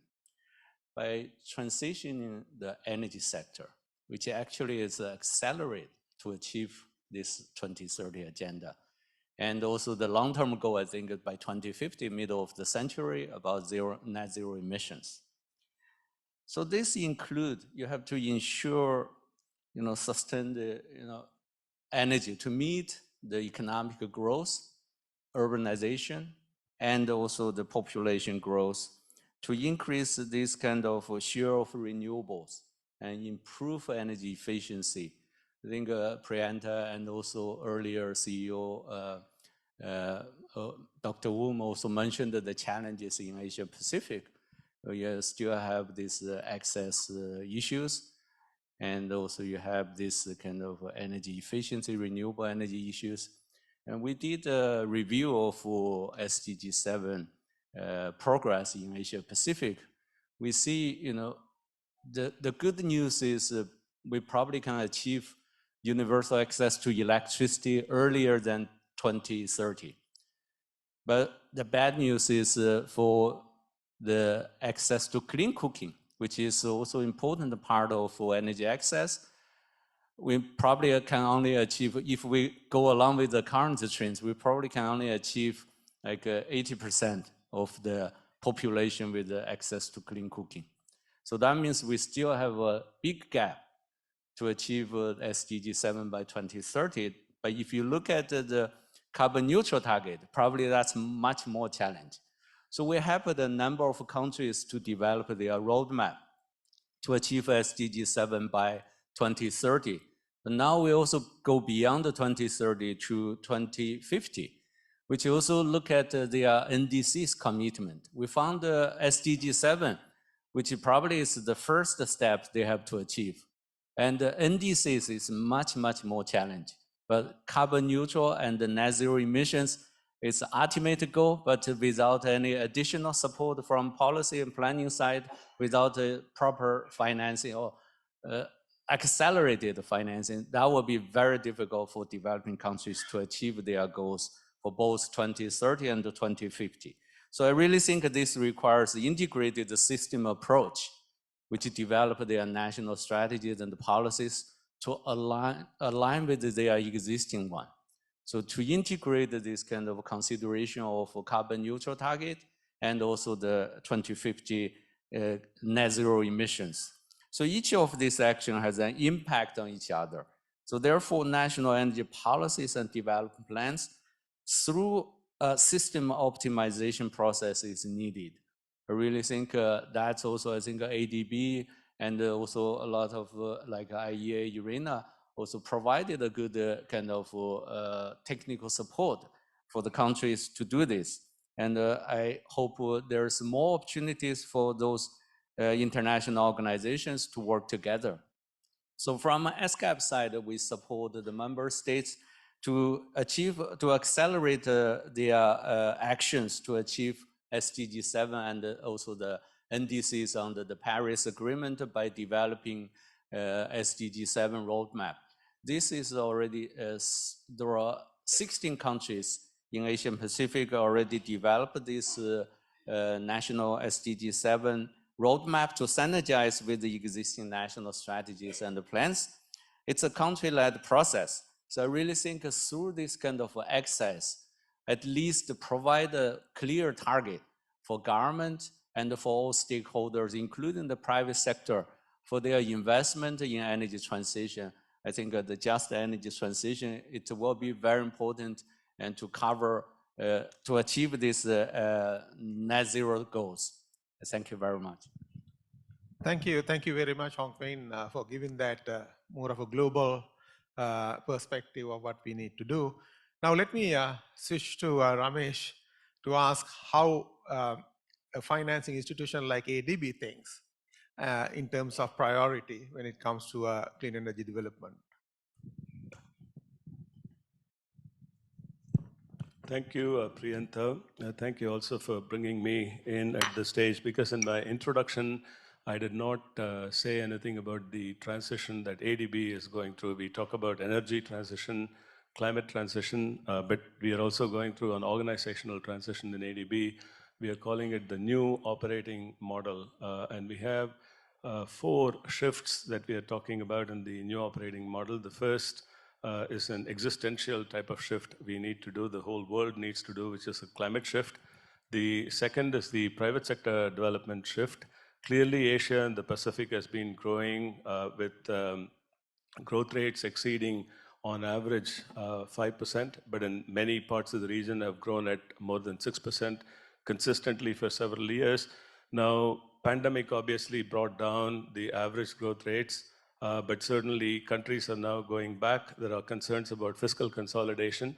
The growth rate, consistent, successful performance of the economies means that the energy needs overall are now tempered by climate transition considerations, will certainly necessitate new and innovative financing solutions. And there is only so much that the public sector can do. A few years ago, we had ADB came up with an estimate of $27 trillion needed in total infrastructure financing up to 2030. This is cumulative, measured from 2017, if I remember. So that translates roughly to over $1.7 trillion a year. This is Asia and the Pacific. And the magic formula that we look at, the threshold, the golden threshold, as you can call, countries that have invested above 6% of GDP on infrastructure have consistently done well. But interestingly, only 3 countries had invested more than 6% of GDP on infrastructure. They're China, India, and Vietnam. This was pre-pandemic. Many other countries were at far lower levels. So there has been a push that has been happening. But in parallel, and particularly now in the post-pandemic context, there is concern about fiscal consolidation, which means private sector needs to come in a lot more than what has taken place in the past. And that is the second shift of the new operating model, which we are calling the PSD, or the private sector development shift. And that encompasses creating the overall enabling environment, as well as leveraging financing. I'll talk a little bit about this later. The third is the solutions shift. Countries need money, and we do ADB from a multilateral point of view. We do bring in money, but countries also need solutions, and they need new innovative solutions, things that are cutting edge. Some of innovative solutions need to be contextualized for countries that are at different stages of development. There may be backbone considerations that we need to take into account, and we need to contextualize what solutions we offer. But overall, countries do aspire to move up on the growth ladder, move up on the technology ladder. Lots of interesting opportunities, exciting opportunities are available. So that's the solutions one. And the fourth one is partly internal to ADB, but also globally speaking, regionally speaking, and globally speaking is also very important, particularly in the post-pandemic context, is the new ways of working. That is through partnerships that we need to create. Public-private partnership is one, but a lot of other partnerships are needed. Think tanks that are represented here in this forum, as well as with CSO involvement is going to be very, very important when we talk about climate transition broadly, and energy transition. So in this context, what are we doing? I see the clock ticking, but let me mention a few points. First is making sure that there are no missed opportunities. Wu Chong talked about in his address in the morning how this transition started in 2005, and we've been building up our investments, and we are now in a much stronger position, as well as from a financing point of view, we are in a much more robust position, I would say. Our capital base is quite strong, but it is one thing to have money, but it is a completely different, and also, by the way, the $27 trillion that I mentioned clearly points out to significant needs that are out there. But a challenge, those of you who are working in the project finance space in this audience will know that bankability is a huge challenge. So we do need to create bankable transactions. And for that, we need to make sure that we do go deeper. We go into areas, if you imagine a traffic light system, green, obviously, well, green energy, clean energy, anything that is kind of low-hanging, private sector will come in, they'll go in. But as you go into the amber and the red space, it becomes harder and harder. And that's a space we want to be in. So here, making sure that no single opportunity is missed with regard to energy transition and climate transition. So with this in mind, we have come up with, there is a climate change action plan that has been in the making in ADB, which will be covering literally every activity that we do. For an institution like ADB, ensuring social, environmental safeguards are met is very, very critical. Now, climate has become so critical that any of us, any project that we do, any technical assistance that we do, if we do not bring in climate opportunities and ask the question, what are we missing? Are we missing anything? Clearly, that is a no-go. So making sure no missed opportunities. And here, we are calling it as part of the climate change action plan that I mentioned, the 3M approach. Apologies for 3M has already been taken as a trademark, but we are calling it mainstreaming climate, energy transition, climate transition considerations into everything that we do. The second M stands for mobilizing, not just money, but new ideas and skills as well. Many of the areas that we are talking about, the colleague from NREL in her address in the morning talked about what are some of the new technology solutions that are emerging. And we need to, as we talk about providing responsive solutions to countries, in ADB, we need to get those skills as well, so that we can be, that is where the power of partnerships comes into play. So that is the second M, mobilizing. The third M, which is probably even more critical, is the messaging part, because transition means different things to different people, and it's going to affect different people, different groups of people in different ways. How do we message the whole energy and climate transition becomes very, very important. And in that context, the just transition comes into full play in terms of the work that we need to do. Now, let me also mention, apologies, one more acronym or letters. We are also calling, in the energy transition context, the energy transition mechanism that I mentioned earlier, which is one solution in order to facilitate energy or climate transition broadly. Here we are looking at what we are calling as a 4P framework. The first one is the because it's the energy sector, how is the power sector or power systems, how are they emerging? And here, what is feasible in a country like Vietnam may be quite different from India to Indonesia to Philippines and to any other country that you look at, Bangladesh, Pakistan, for instance. So understanding the context that we are operating in terms of the systems is going to be important, that is the power system. The second one is to look at policies. Enabling environment is going to be very, very critical. Otherwise, private sector is not going to come in unless you have certainty. And what role can ADB play in leveraging the private sector investments becomes critical. So that's the second P. The third P is the partnerships, because money is there, but not infinite. So we do need to have knowledge solutions as well as financing partnerships. And the fourth P is probably just like the third M that I mentioned, messaging M, is very, very critical. That is the people part of it. How do we make sure that the transition is just that any transition that we finance is affordable. Now, in this context, the new operating model that we are going into, Priyantha, Jamie, myself, number of other colleagues who are part of the what we are calling as the solutions department.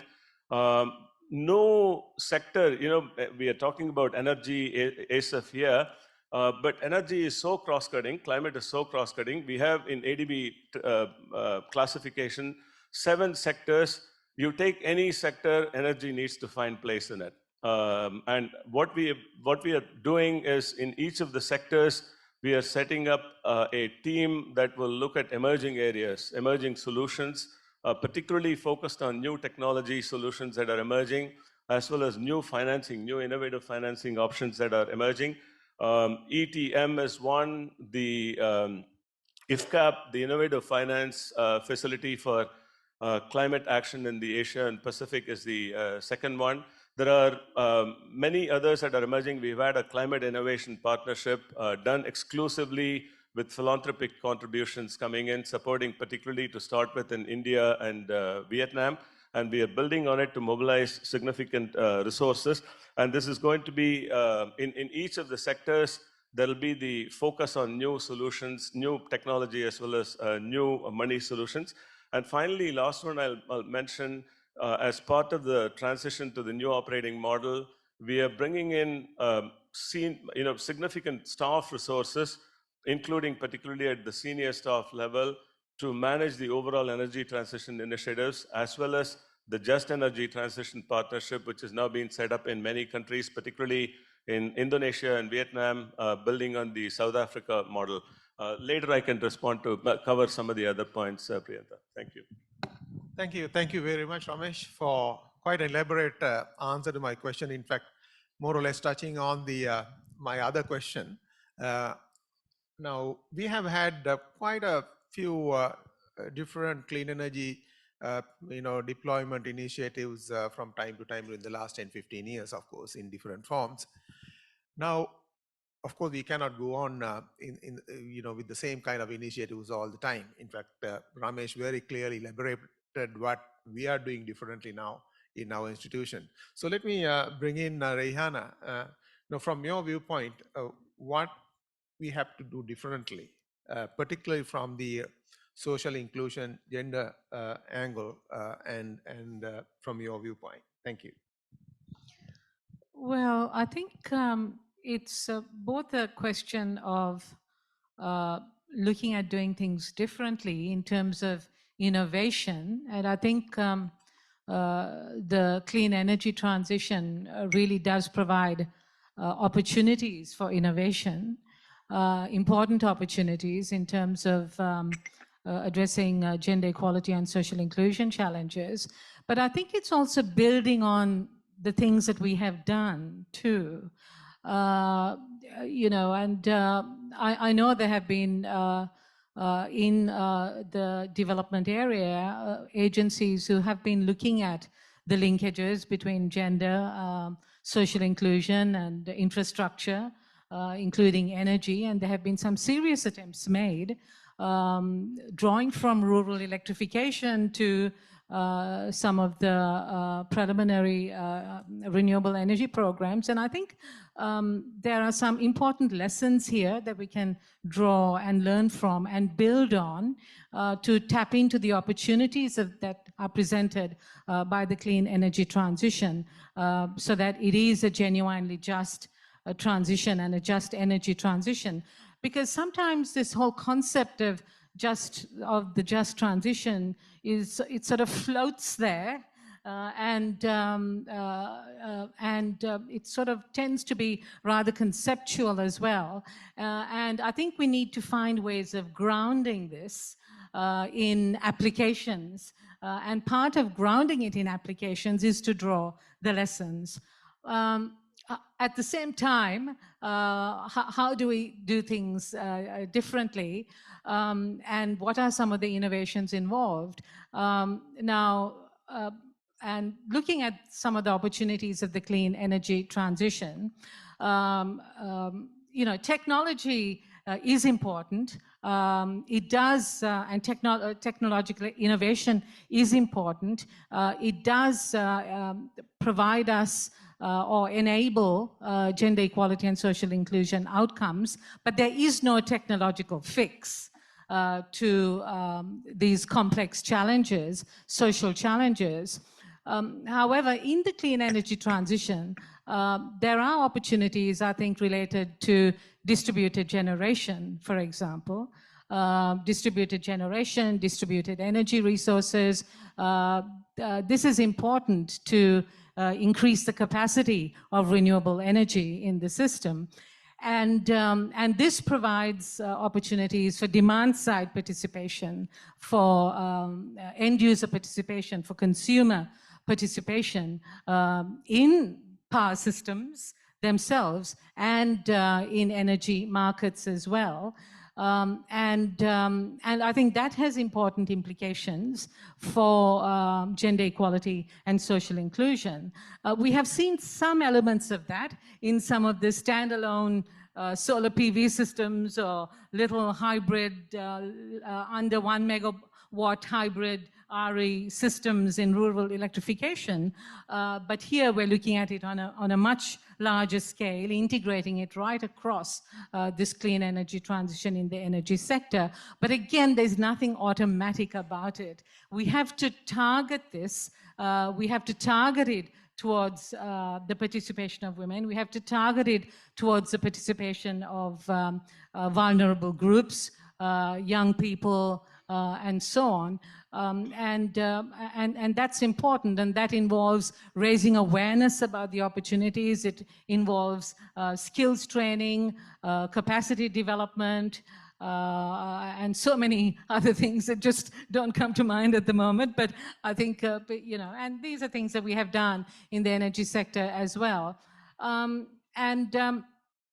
having said that, I think going back to some of the more conventional uses of technology to ease or to address the energy poverty and time poverty nexus, which is so important to gender, you know, these are still basics. That is access to energy, quality energy services, to provide pumped water, to provide medium-sized plants, food processing appliances, grinding appliances, to refrigeration and so on. All these still need to sort of continue, but at the same time, we also need to look at leaping forward where the opportunities exist. And a couple of things that are still really important is affordability and access. Affordability and access in terms of quality energy services, affordability and access in terms of technology as well. So this is really important considerations. Thank you. Thank you, Rehana. Again, quite an elaborate response to what we, in fact, have been doing differently in a way, and what we need to emphasize a lot more. And let me now turn to Yuki, particularly on the technology side. And we have this technology leader, as she said. Kawasaki is well known for motorcycles. Until we contacted her, I did not have much of an idea of the diversity of the technologies you are dealing with. It's quite nice to hear that. So let me listen to you. What kind of technology, the approaches to technology, innovation and deployment you have had over the years in your own industry and of course in general. Thank you. Thank you. So I would like to highlight the potential of the hydrogen energy as a new clean energy sources. So Japan, this is originally Japan's initiative. Japan relies on rely on the fossil fuel as the energy sources, like currently like 70%, even though now. And the ratio of the power supply with the renewable energy is something like still very low, like 20%. And after the Fukushima nuclear accident, so Japan had to change their energy plans and energy strategy. And that's why Japan has created its world first hydrogen energy strategy in 2017. And at that time, so this Japan is something was the only one country who just focused on the hydrogen energy, but now, like by 2022, like more than 26 countries has created and announced its hydrogen strategy as potential clean energy sources alternatively using instead of using the existing fossil fuels. And Kawasaki has focusing on the establishing a liquefied hydrogen energy supply chain. And so to liquefy hydrogen can be reduced its volume significantly. So this is very appropriate approach to transport hydrogen in a mass quantity. Like 1/800 volume can be reduced by liquefying hydrogen. And Kawasaki and its partners, industry partners, and supported by the Japanese government and Australian government, has successfully completed its pilot project, world first pilot project of liquefied hydrogen energy supply chain project in 2022. And we are now moving to the next stage, the phase, commercial demonstration project, and which will be also supported by the massive funding support from the Japanese government, like almost 2 billion like dollars. So it's a massive funding. And so as per the Global Hydrogen Council, so like by 2050, the hydrogen market can expect some like 18% of the hydrogen in the energy supply and 2.5 billion US dollars of the in a revenue, and like 30 million jobs can be created. So not only Japan, but also Asian countries can be a part of it to leverage these opportunities to, the move on to the transition, the clean energy and alternative source to create alternative sources instead of using existing fossil fuels. And I also want to add that the Japanese government has just announced the revision of the hydrogen strategy last week. So Japanese government has made a commitment to provide further funding support to private sectors. So in total, the Japanese government is expecting 1.5 billion trillion Japanese yen, and which is equal to like 107 billion US dollars investment from both private sectors and public sectors to accelerate this hydrogen evolution. So I think the partnership between the private sectors and the public sectors are really important, because such transition, energy transition, can't be achieved by only one company. So we really need partnerships with the government and also the financial institutions and research and academic institutions, and also the local communities. The social acceptance of this local community is also quite important, really important. So Kawasaki is really keen to work together with local communities to get social understanding, acceptance of the new energy and new clean energy as a hydrogen. Thank you very much, Yuko. It's quite heartening to see the kind of emphasis which we place in, on technologies like hydrogen. Obviously, hydrogen is one of the most important technologies when it comes to transport sector, probably. And so let me now move to Jamie and ask Jamie how transport energy nexus is kind of addressed, and what kind of new things we have been doing as against what we had been doing during the last 10-15 years in the transport sector, connected to, of course, cleaning up transport sector, which as you said, probably the most important contributor to GHG emissions in most of our DMCs as against induced electricity. Thank you, Priyantha. Just to start off, one other reason why it's very happy to be in an energy thing. I look on with envy from a transport perspective. We heard a lot about NDC's LTSs, that sort of climate projection. And the reason I'm looking on in envy, talking to our energy colleagues, you sort of say, many governments have said, well, the current power demand is here, the future is there, and it's clean, dirty, and therefore that is the trajectory that we're on. And that is embedded into the clean energy to address climate change. Unfortunately, many of our transport perspective NDC's LTSs are not quite so sophisticatedly outlined as the energy are. So again, looking on over people's shoulders and with envy and saying, how can we support our client governments to do that? So that's sort of the one, but trying to bring the transport energy nexus into this.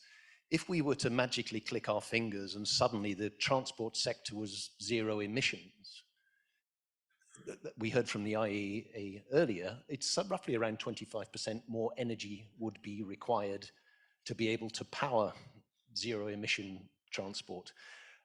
Their clear link on that transport energy nexus, where does that additional 25% power generation come from?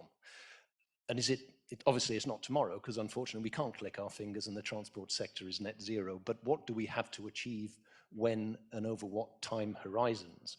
And it will change. And I'll give a little bit of an insight in the sorts of activities we're doing. What are the lowest hanging fruits and what are the higher fruits up the trees that we're still struggling with? And hydrogen is very important in one of the critical areas.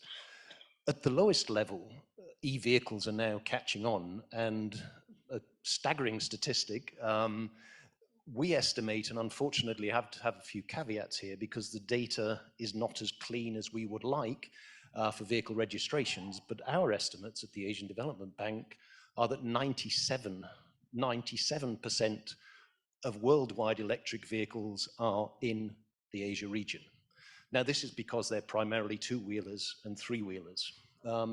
Also, 98% of electric buses are in this region. So there's great news. I said earlier that the Asian region, transport in the Asian region was critical in solving climate change, just as it is in the energy sector. But some good news is that the transport has already made some of those transitions in the lowest hanging fruits, two-wheelers, three-wheelers, urban fleet vehicles, so taxis and buses. And the reason for that is they've reached that tipping point where the costs might be slightly higher, but the operating, because quite often the energy is cheaper than the fossil fuels, particularly, I mean, this is country by country would have different parameters, but we're really looking at that tipping point has been reached. And in the two-wheelers and three-wheelers, it's because the capital cost of the battery is the largest part, but being a light vehicle, they only need small batteries, so they've already made that transition, which is why, as motorbikes are so dominant in this region, which I'm sure is good news, they've already made a lot of that transition, which is why this region is so dominant in the e-vehicles. Those are the lowest hanging fruits. Some of the other energy demands, and it varies, sort of this nexus in various components, or it will evolve into various parts. If we're looking at longer distance trips, if we want to shift from road to rail, which is a far more energy efficient mode of transport, do we have the power supply of the right quantity in the right locations with the right reliability to be able to shift to electrified urban metro systems? Do we have it the right for long distance electrified rail systems? Will that power supply be there? If we're looking at eventually charging infrastructure for road-based transport, will what we're calling the smart highways with the TED, the Transport Energy Digitalization Nexus, can we build future highways so they have ducts that run the power supply so we can put charging infrastructure? Do we have it so we can run the digital technology so Wi-Fi will be available? Many of our interurban roads do not have power supplies running along them, so it would be very difficult just to put the charging infrastructure in place without working with our energy college to make sure that the power distribution network was covering those major road networks. Therefore, we could put the charging infrastructure. Therefore, we could make that transition for road-based transport. Now, that may sound not so good news, but it's probably the most of the good news. Unfortunately, from the transport sector, about 80% of our greenhouse gas emissions come from freight movements. And that is predominantly from maritime and to some extent the aviation sector. Now, technologies are such that it's very unlikely that we will see electric maritime large seagoing vessels, just the general physics behind this. We will be looking at hydrogen, we will be looking at ammonia for those sorts of things, but the technology is being evolved. So some of those low-hanging fruits, we can already look at that, and that is being factored through in that transport energy nexus. Some of the more higher, the fruit higher up the tree, hydrogen, synthetic fuels, at what time frame will those come in to cover long-distance trucking, maritime sector, aviation sector? And with that, what will be the energy demands required to produce clean hydrogen as well? So it's not just taking the power off the grid to charge up batteries for the e-vehicles. In the future, other modes of transport, other subsectors would require clean or a lot of power to produce clean hydrogen or ammonia or whatever other technologies would be used within there. So I think there is a lot of interaction required between the two sectors and others, but also a lot of envy from our side looking at the energy sector, which from our perspective seems to have sort of set out what their pathway is, what their trajectory is, what their investment needs are. We do look on with a lot of envy from that in transport, and we're trying to work out how we can replicate those clear messages and obviously the great successes that the energy sector has had to shift a long way down that clean energy solutions, and to make sure we can do that in transport, but feed that energy demand that would happen with that transition into the transport sector, what implications that may have in the energy sector. And that's why we have to keep talking to each other, working together to make sure we can provide a joint up solution. Thank you. Thank you. Thank you very much, Jamie, for those enlightening words on how important it is to take into account the energy demand finally come onto the power sector as a result of shifting the transport sector to electric and other. In fact, this is one of the things what I have been always telling my colleagues, because my colleagues in the electricity sector always look at like induced electricity is such a small percentage of the overall energy use, and why we worry about GHG emissions in the power sector, why not other sectors like transport. But they don't understand that most of the other sectors can switch to electricity, will switch to electricity as the time goes by. Then we have to look at electricity very, very seriously, as you quite rightly said. And that should be taken into consideration as we plan in the electricity sector. Now, let me turn to Hong Peng to ask, in fact, as we know we have had lots of initiatives over the years, last 10, 15 years, but the global community, what are we doing differently now? Or what should we be doing differently now as against what we have been doing in the past to drive this whole process? Thank you.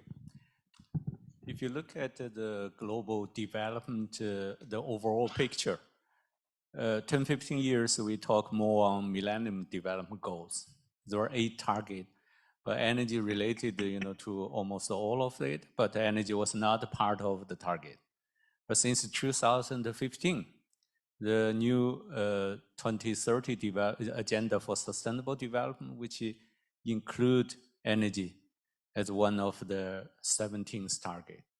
It's clearly mentioned about the universal access, renewable energy, energy efficiency.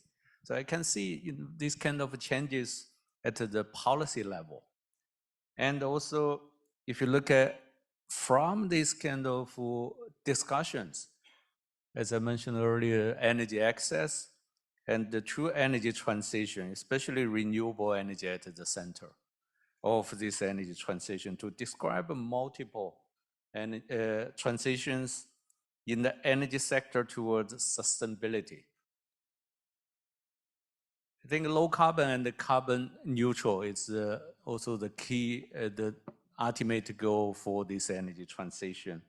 So that pathway in Asia Pacific and also globally, it's guided by this overall, like the 2030 Agenda and also the Paris Agreement. I think all the countries are doing this, and especially the Sustainable Development Goal 7 set up the overall target.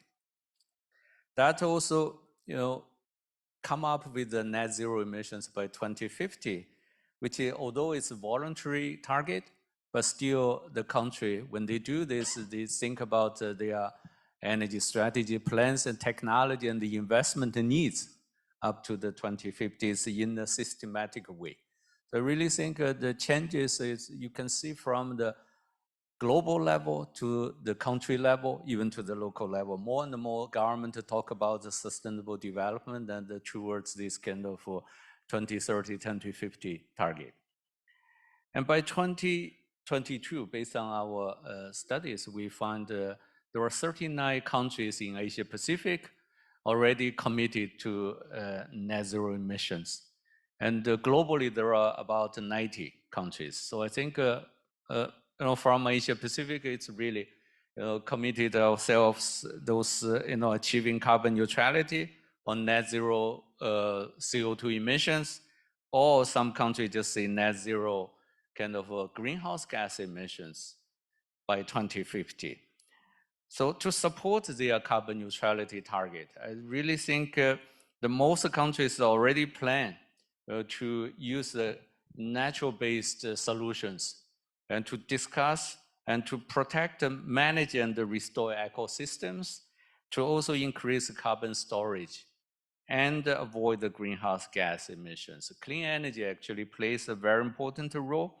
This kind of technology solutions have been recognized to achieve at the global and nationally, by 2030 as an initiative. So although, globally the initiative is by 2030, 2050, at the country level, there are a lot of specific initiatives that have been, initialized.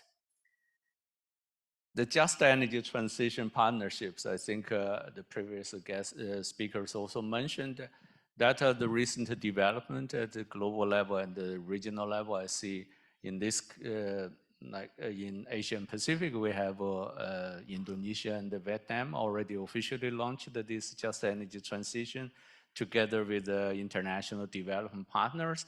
I think this is one of the good examples on how this energy transition will cover different aspects, and also conceived as a multiple donor agreement to support the energy transition. This, although JETP a climate finance agreement with the different goals to facilitate this private sector's capital flows to the energy transition part.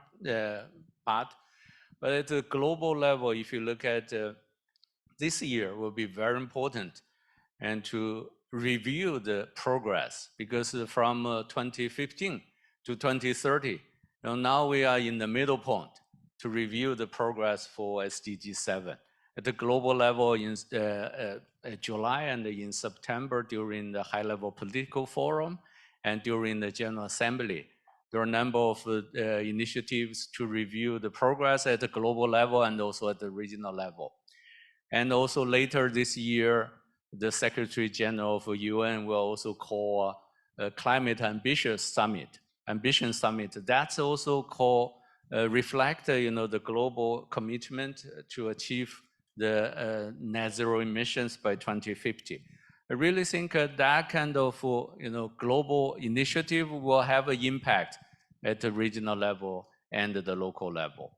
And of course, different countries' initiative, I couldn't list all of this, but I think that's going on, and we can see it's just can be replicated in a lot of these developing countries' initiative.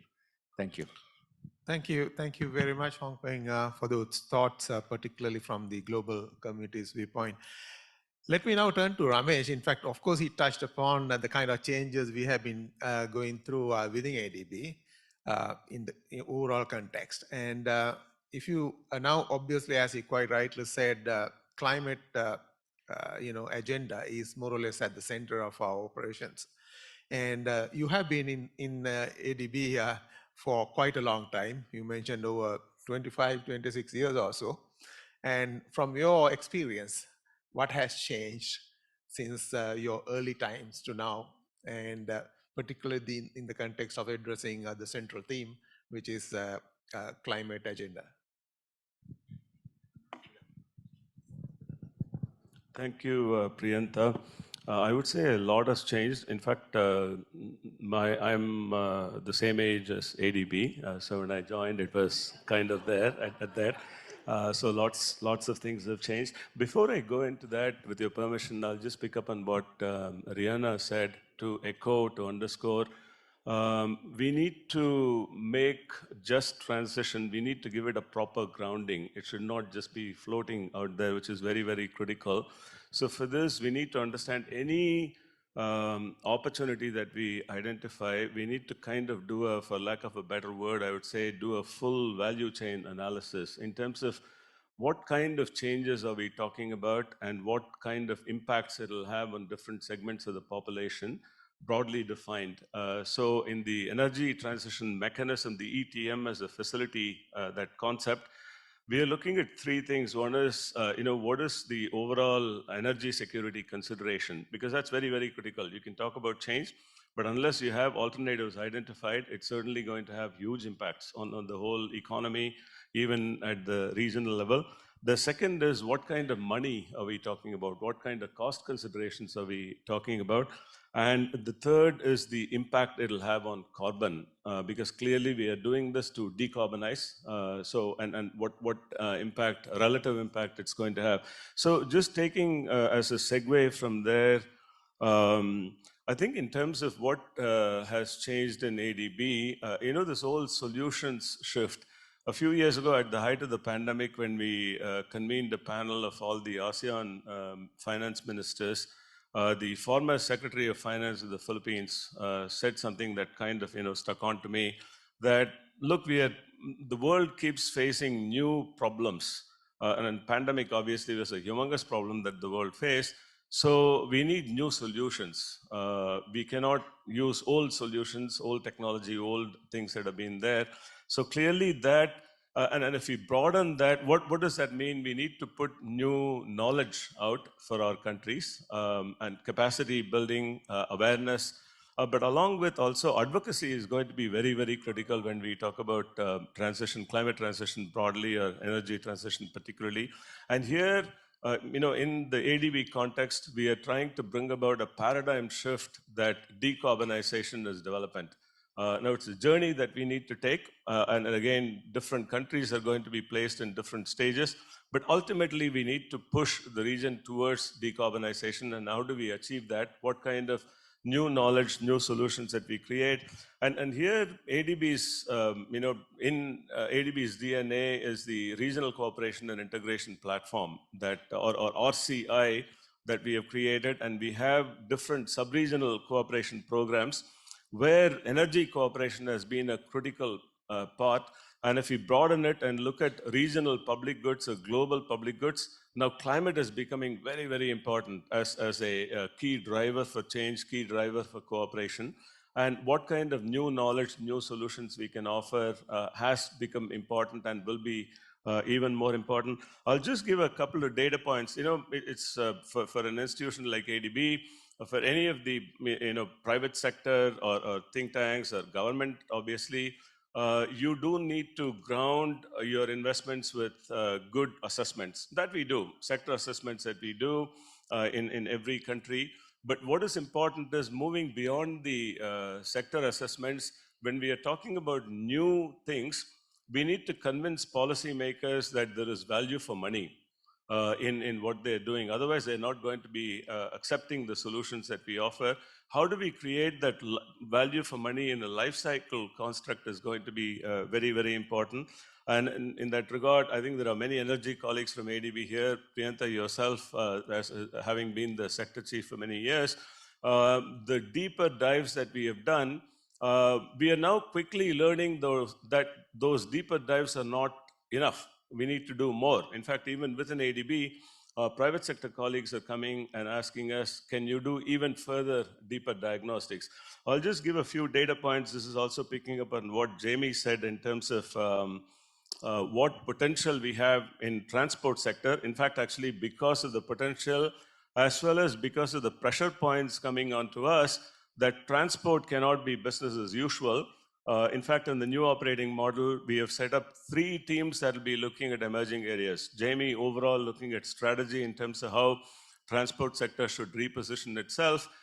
We are creating a separate team focused on railways and logistics, and a third team that is looking exclusively at smart mobility solutions, which is going to be working very, very closely with the energy team.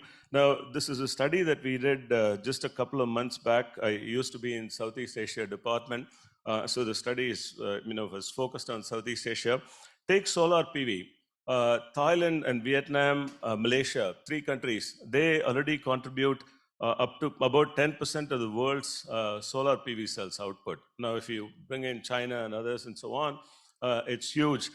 Electric two-wheelers, Indonesia and Vietnam alone account for close to about 20% of global two-wheeler sales and about 10% of the electric vehicle assembly capacity.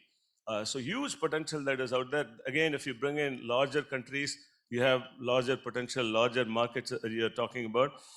Batteries, if you look at the country we are in, Philippines and Indonesia alone account for 50% of world's nickel output. So what are the opportunities we are looking at in terms of greening the whole transition? Clearly that is something we need to do deeper dives and diagnostics. Another example that I'll mention is we as part of another study and in the interest of responding to clients with regard to deeper diagnostics, ASEAN, Southeast Asia, as you know, is built on trade. So $1.5 trillion total trade of ASEAN. Out of that, half of that, $750 billion, are in the form of value chain trade, global value chain trade. So because of climate concerns that are emerging in this assessment, which was just released, if you just type GVC and ASEAN, you'll find the study. Phenomenal potential for bringing about climate transition in GVC trade. Our assessment shows that the net zero ambition, which most countries in ASEAN have got 2060, 2055, 2060, if just hypothetically, let us say that we are coming up with innovative financing solutions, this is part of a modeling exercise. If the net zero ambition were to be brought forward to 2030, clearly a lot of challenges will be there, but if we do that, then just out of the GVC trade, you're looking at climate benefits, net climate benefits beyond, after accounting for costs, of $250 billion a year. So we are talking about phenomenal potential that is out there. So these sorts of knowledge, these sorts of solutions needs to be brought out, which is what we are positioning. And finally, again, going back to the point that Rihanna mentioned, on the people dimensions, all of these will have significant impact on education and skills, on labor and employment. Clearly, that is something we need to be looking at continuously in terms of any new solutions that we are bringing about. Let me pause there for now. Thank you very much, Ramesh, for those very enlightening thoughts, which more or less covered most of the questions that I was planning to ask. Now let me come to Rehana, particularly on the user side. But at the end of the day, this clean energy transition, we have been looking at most of the time on the supply side, how we are going to supply, clean up the supply side, electricity and everything else. But all this will be driven by the user demand. I mean, at the end of the day, there should be a demand. For instance, the transport sector, clean energy shift will drive the clean energy requirements on the supply side. And we have been looking at cleaning up the supply side most of the time without really looking at the demand. Now, if you look at the demand side, you have to look at the kind of technologies involved at the demand side, the energy efficiency, and how all these things eventually drive the supply. So the supply should satisfy what is demanded rather than other way around. And so we have been concentrating too much on the supply side. But on the demand side, particularly when it comes to social inclusion, gender equity, and so on, what are the kind of things what you look at, Rehana, which we need to look at on the demand side to bring that into the equation so that eventually we look at a solution in totality rather than just a piecemeal, looking at only the supply side or part of the demand side. Yeah, I think one of the ways I phrase this is, or one of the questions I pose sometimes when we look at demand side participation is, will the future prosumer be female? And partly because I think there are significant opportunities on the demand side to address the social inclusion and equity issues in relation to a just transition. I mentioned distributed generation and demand side participation in relation to power systems as well as energy markets. I think part of this is, it's also linked to a people-centered approach, and it's linked to grounding it as well. Because when you look at a demand side driven approach, and I think there are some very practical technical reasons for this in terms of renewable energy capacity building and so on. But when you look at that aspect of it, then it's also you're looking at community participation, you're looking at community consultation, you're looking at participatory approaches and so on. A demand side approach is also, I think, a more granular approach because and that is also linked to the need to ground our understanding of a just transition. So the value chain analysis example that Ramesh raised, which I think is a really interesting and important example. How would you do this at a subnational level? So your plan, and I think a demand side approach, which will drive or will motivate a much more granular approach, a subnational approach. So you do plans at state level, you do plans even at district level. So you do subnational just transition plans. And I think this is very relevant to transitioning out of coal, for example, and what are some of the opportunities there. These are, and of course, the question of how do you fund a just transition? This is an important question. You look at a lot of the cost estimates, there isn't much cost estimates for the just part of the just transition. And I think to try and to do this more effectively, I think you need a more subnational, more community-based, district-based, state-based planning, which I think goes with a demand side approach. I'm not sure if I addressed some of the questions, your questions there. Thanks a lot. No, they are very, very valid responses, frankly, when it comes to energy transition. Let me switch to Yuko on kind of technologies. Give us some thoughts of the kind of technologies we can look at, apart from motorcycles, of course, which can drive the clean energy, transition, the process. Yeah. Thank you, Priyanka. So in relation to the hydrogen sector, so Kawasaki has been also developing a hydrogen fueled power generation. So this is to use the hydrogen as an energy source instead of the natural gas. And we also can mix the fuels, mix of the hydrogen and also the natural gas.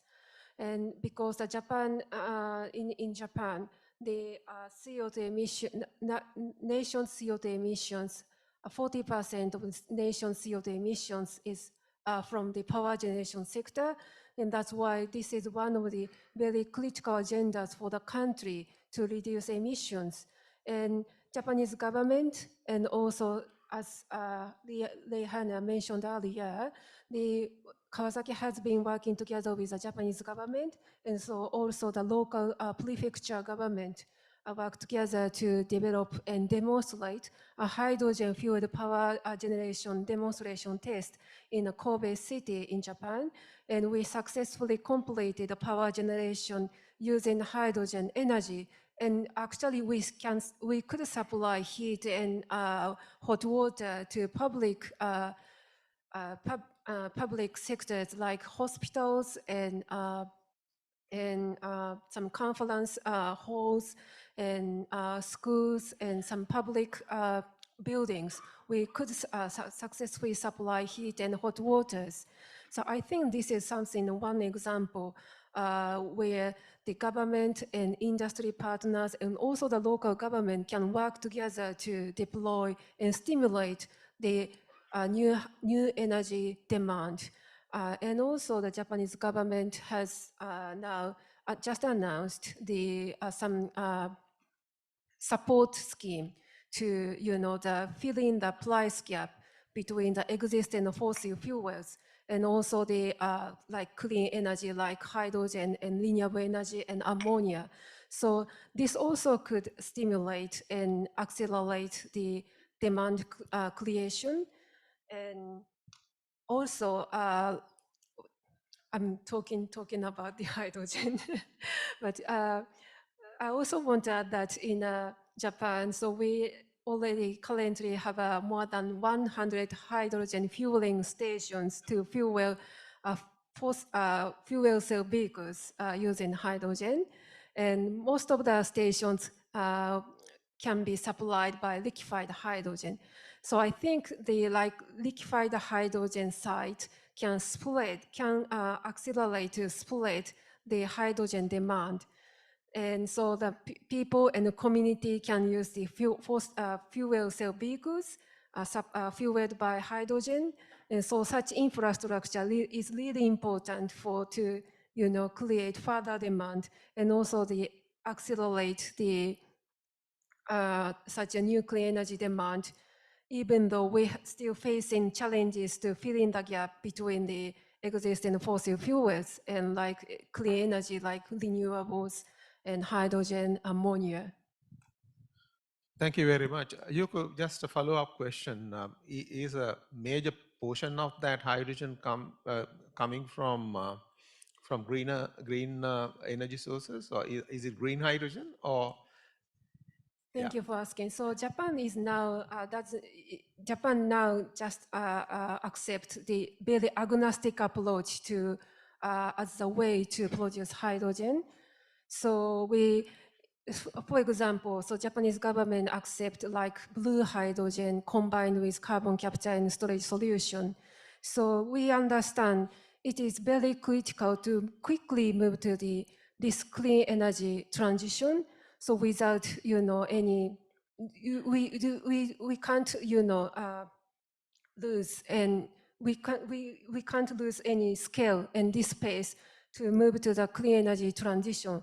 That's why, so until when the renewable energy and hydrogen from renewable energy can get some economic efficiency and also some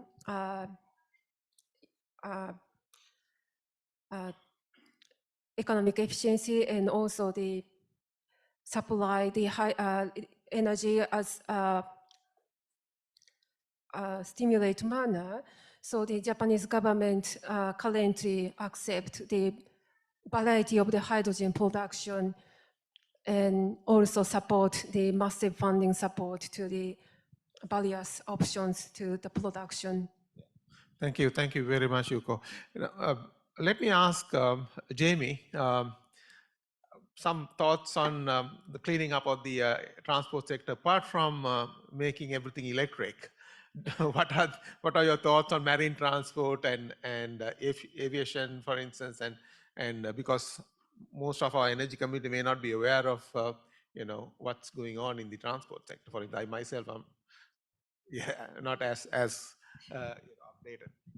Thank you very much. I'll try and do it sort of the high level down to the minuscule level. Obviously, as been said, this would vary country by country, location by location. But I think from our perspective, and again, there is feeds into the energy sector, obviously into the climate change sector, or the thematic issue there as well within ADB. Setting clear policy is critical. We don't want to be jumping around like kangaroos, going from one thing to another. But we need some clear policy, working with governments, working with UN-type agencies to say, from a transport perspective, what do we need? When do we need it? What is the likely impact of that? And what are the tools in our tool bag that we can bring to bear to see that transition? That's sort of very selfish transport perspective, but it feeds into others. If that's what we need to do in transport, that would feed into the energy. So what is the energy demand required to meet those time horizons for the decarbonization? One thing I would say from the transport sector is that there's a lot of great work being done, particularly in new vehicles. The in-use vehicles, those that are currently on the street, is another issue altogether, particularly if you look at this part of the world and many of the developing countries we're working in. A new vehicle, in inverted commas, maybe 20, 25 years old. If you look in some of the other sectors, the maritime sector, those boats could be 40 years old. What time horizons are we saying that this will be decarbonized, and therefore what shifts will we be making if the boats, the ferries in the Philippines are 35, 40 years old? Sometime we'll have to do sort of an energy transition mechanism within the transport sector, the cash for clunkers, as it was called in the US a few years ago. How do we finance that component in addition to these other things? So setting that clear policy, and that would apply for all sectors. The lower hanging fruit, as I mentioned, the lighter vehicles, the two-wheelers, the three-wheelers, that sort of tipping point life cycle cost is known. The fruit higher up, the maritime, the aviation sector, the new and the in-use vehicles must be considered in that whole toolbox. The technology for some of those higher up, the tree fruits, are also, this is why hydrogen and maritime, we're looking at green corridors, say from Asia to west coast of the US. What can we put that together? We're looking at sort of a hub and spoke maritime system that could center in and around Singapore with distribution networks to Southeast Asian countries. That's still sort of at the technology, but moving from technology into the pilot component.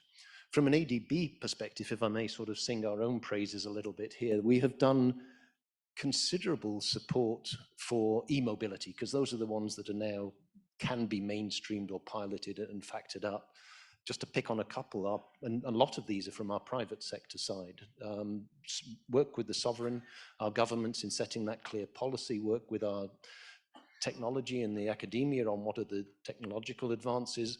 But through the private sector, if you're ever in Bangkok, please go down to the river and ride some of the ferries that are there. That was a private sector part of ADB who supported the financing of those electric ferries in Bangkok.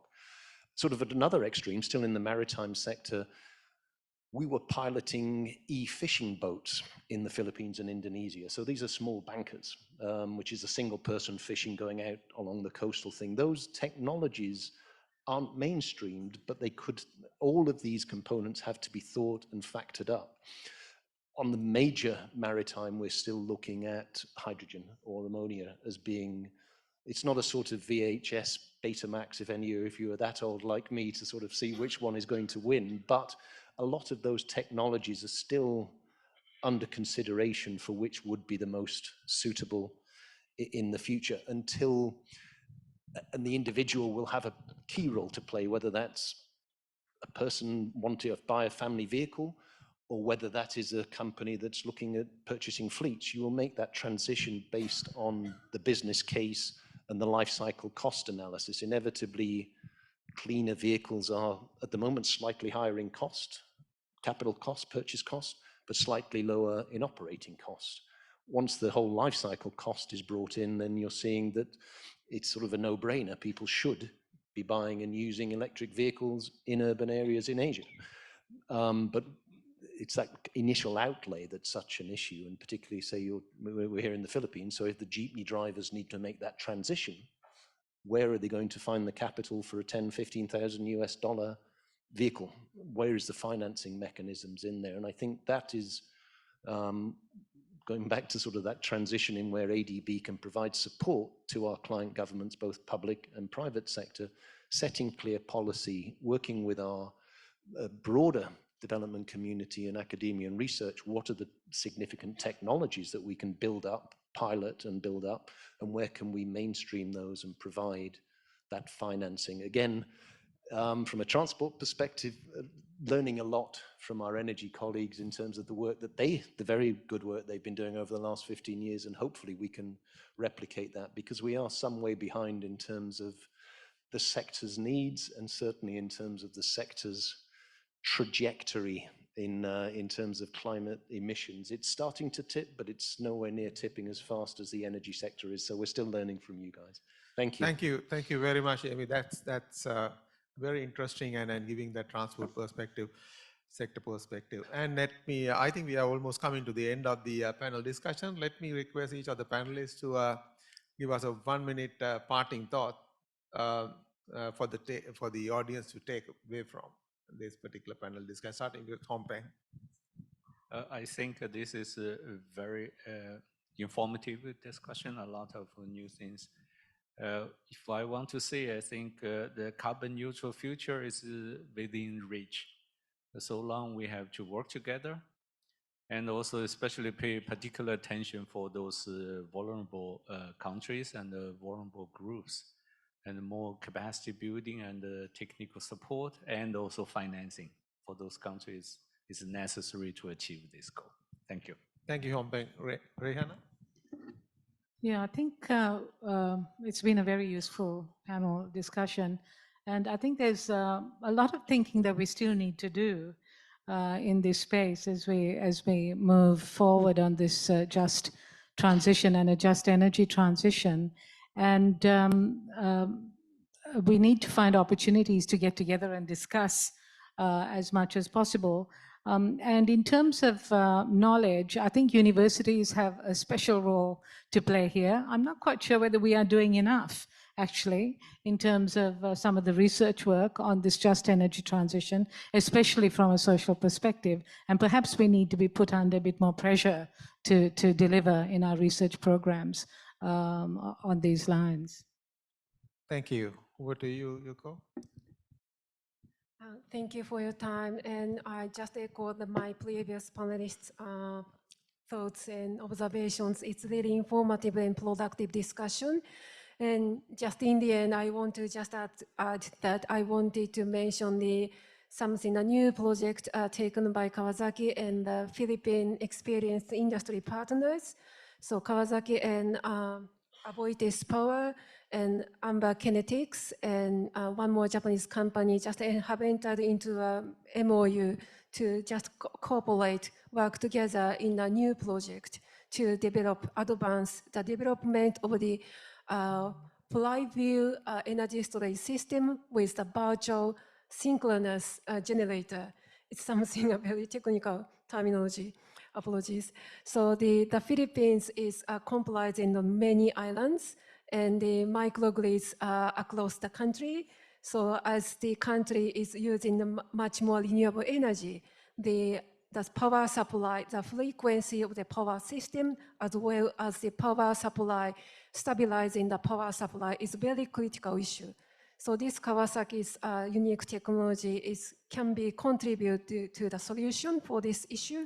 So we're really looking forward to working together with the Philippines, your country, and also any other Asian countries to just move together with this clean energy target, decarbonization target, and clean energy vision. Thank you. Thank you. Thank you very much. It's quite interesting that we go back to relatively old technology, but new use of it, like flywheels. Thank you very much. Over to you, Ramesh. 2 points, Priyanta. First, the theme is so appropriate. It's navigating toward a carbon neutral future. So in that context, what do we need in ADB, in our work as well as in our work with our DMC, the developing member countries, is to break the sectoral silos. I think, in the future, well, actually, as we speak even today, sectors are becoming a lot more integrated. With transport, with Jamie and others, I've always been saying for some time recently that we've reached the end of road for roads. I think the plain vanilla type of projects that we do, we will not be doing them anymore. Lots of other opportunities are there, but we also need to work in terms of creating better systems in our countries with regard to public sector management, for instance, so they can mobilize their own resources as well as use their resources effectively for road and other investments, and ADB to go into number of other areas where a lot more innovation and new technology solutions are needed. And here, echoing on what Yuki said, global health sector, if you were to treat it as a country and rank order countries in terms of GHG emissions, I did not know this until last year. Global health sector would rank as country number 5 in terms of GHG emissions. 5% of the global GHG emissions are coming from health sector. So this points to huge potential in terms of energy transition as well as broader transition that we can bring about in the health sector. So first point is break silos in order to move towards the theme that you have. And the second is this needs definitely a lot more investments in new technologies, new solutions. And we, from a multilateral point of view, need to be investing, and we will be investing a lot more. Thank you. Thank you very much. Over to you. Thank you. Also picking up on the carbon neutral future, this is such a huge development issue. We're being pushed to be bilateral. We cannot be a transport specialist alone. We can't be an energy specialist alone. We must be transport and climate change, energy and climate change. But actually, we need to be multilingual. We need to be transport, energy, and climate change, and that's where we can have meaningful dialogue with our client governments to look at business unusual for the future to make sure that we can address these critical cross-cutting issues and climate change related issues. Thank you. Thank you very much, Jamie. Let me quickly take this opportunity to thank eminent panelists for giving us very important thoughts. And I'm sure there are enough takeaways from the discussion and hopefully contributing to our theme, navigating to a carbon neutral future in the energy sector. Thank you. Thank you very much.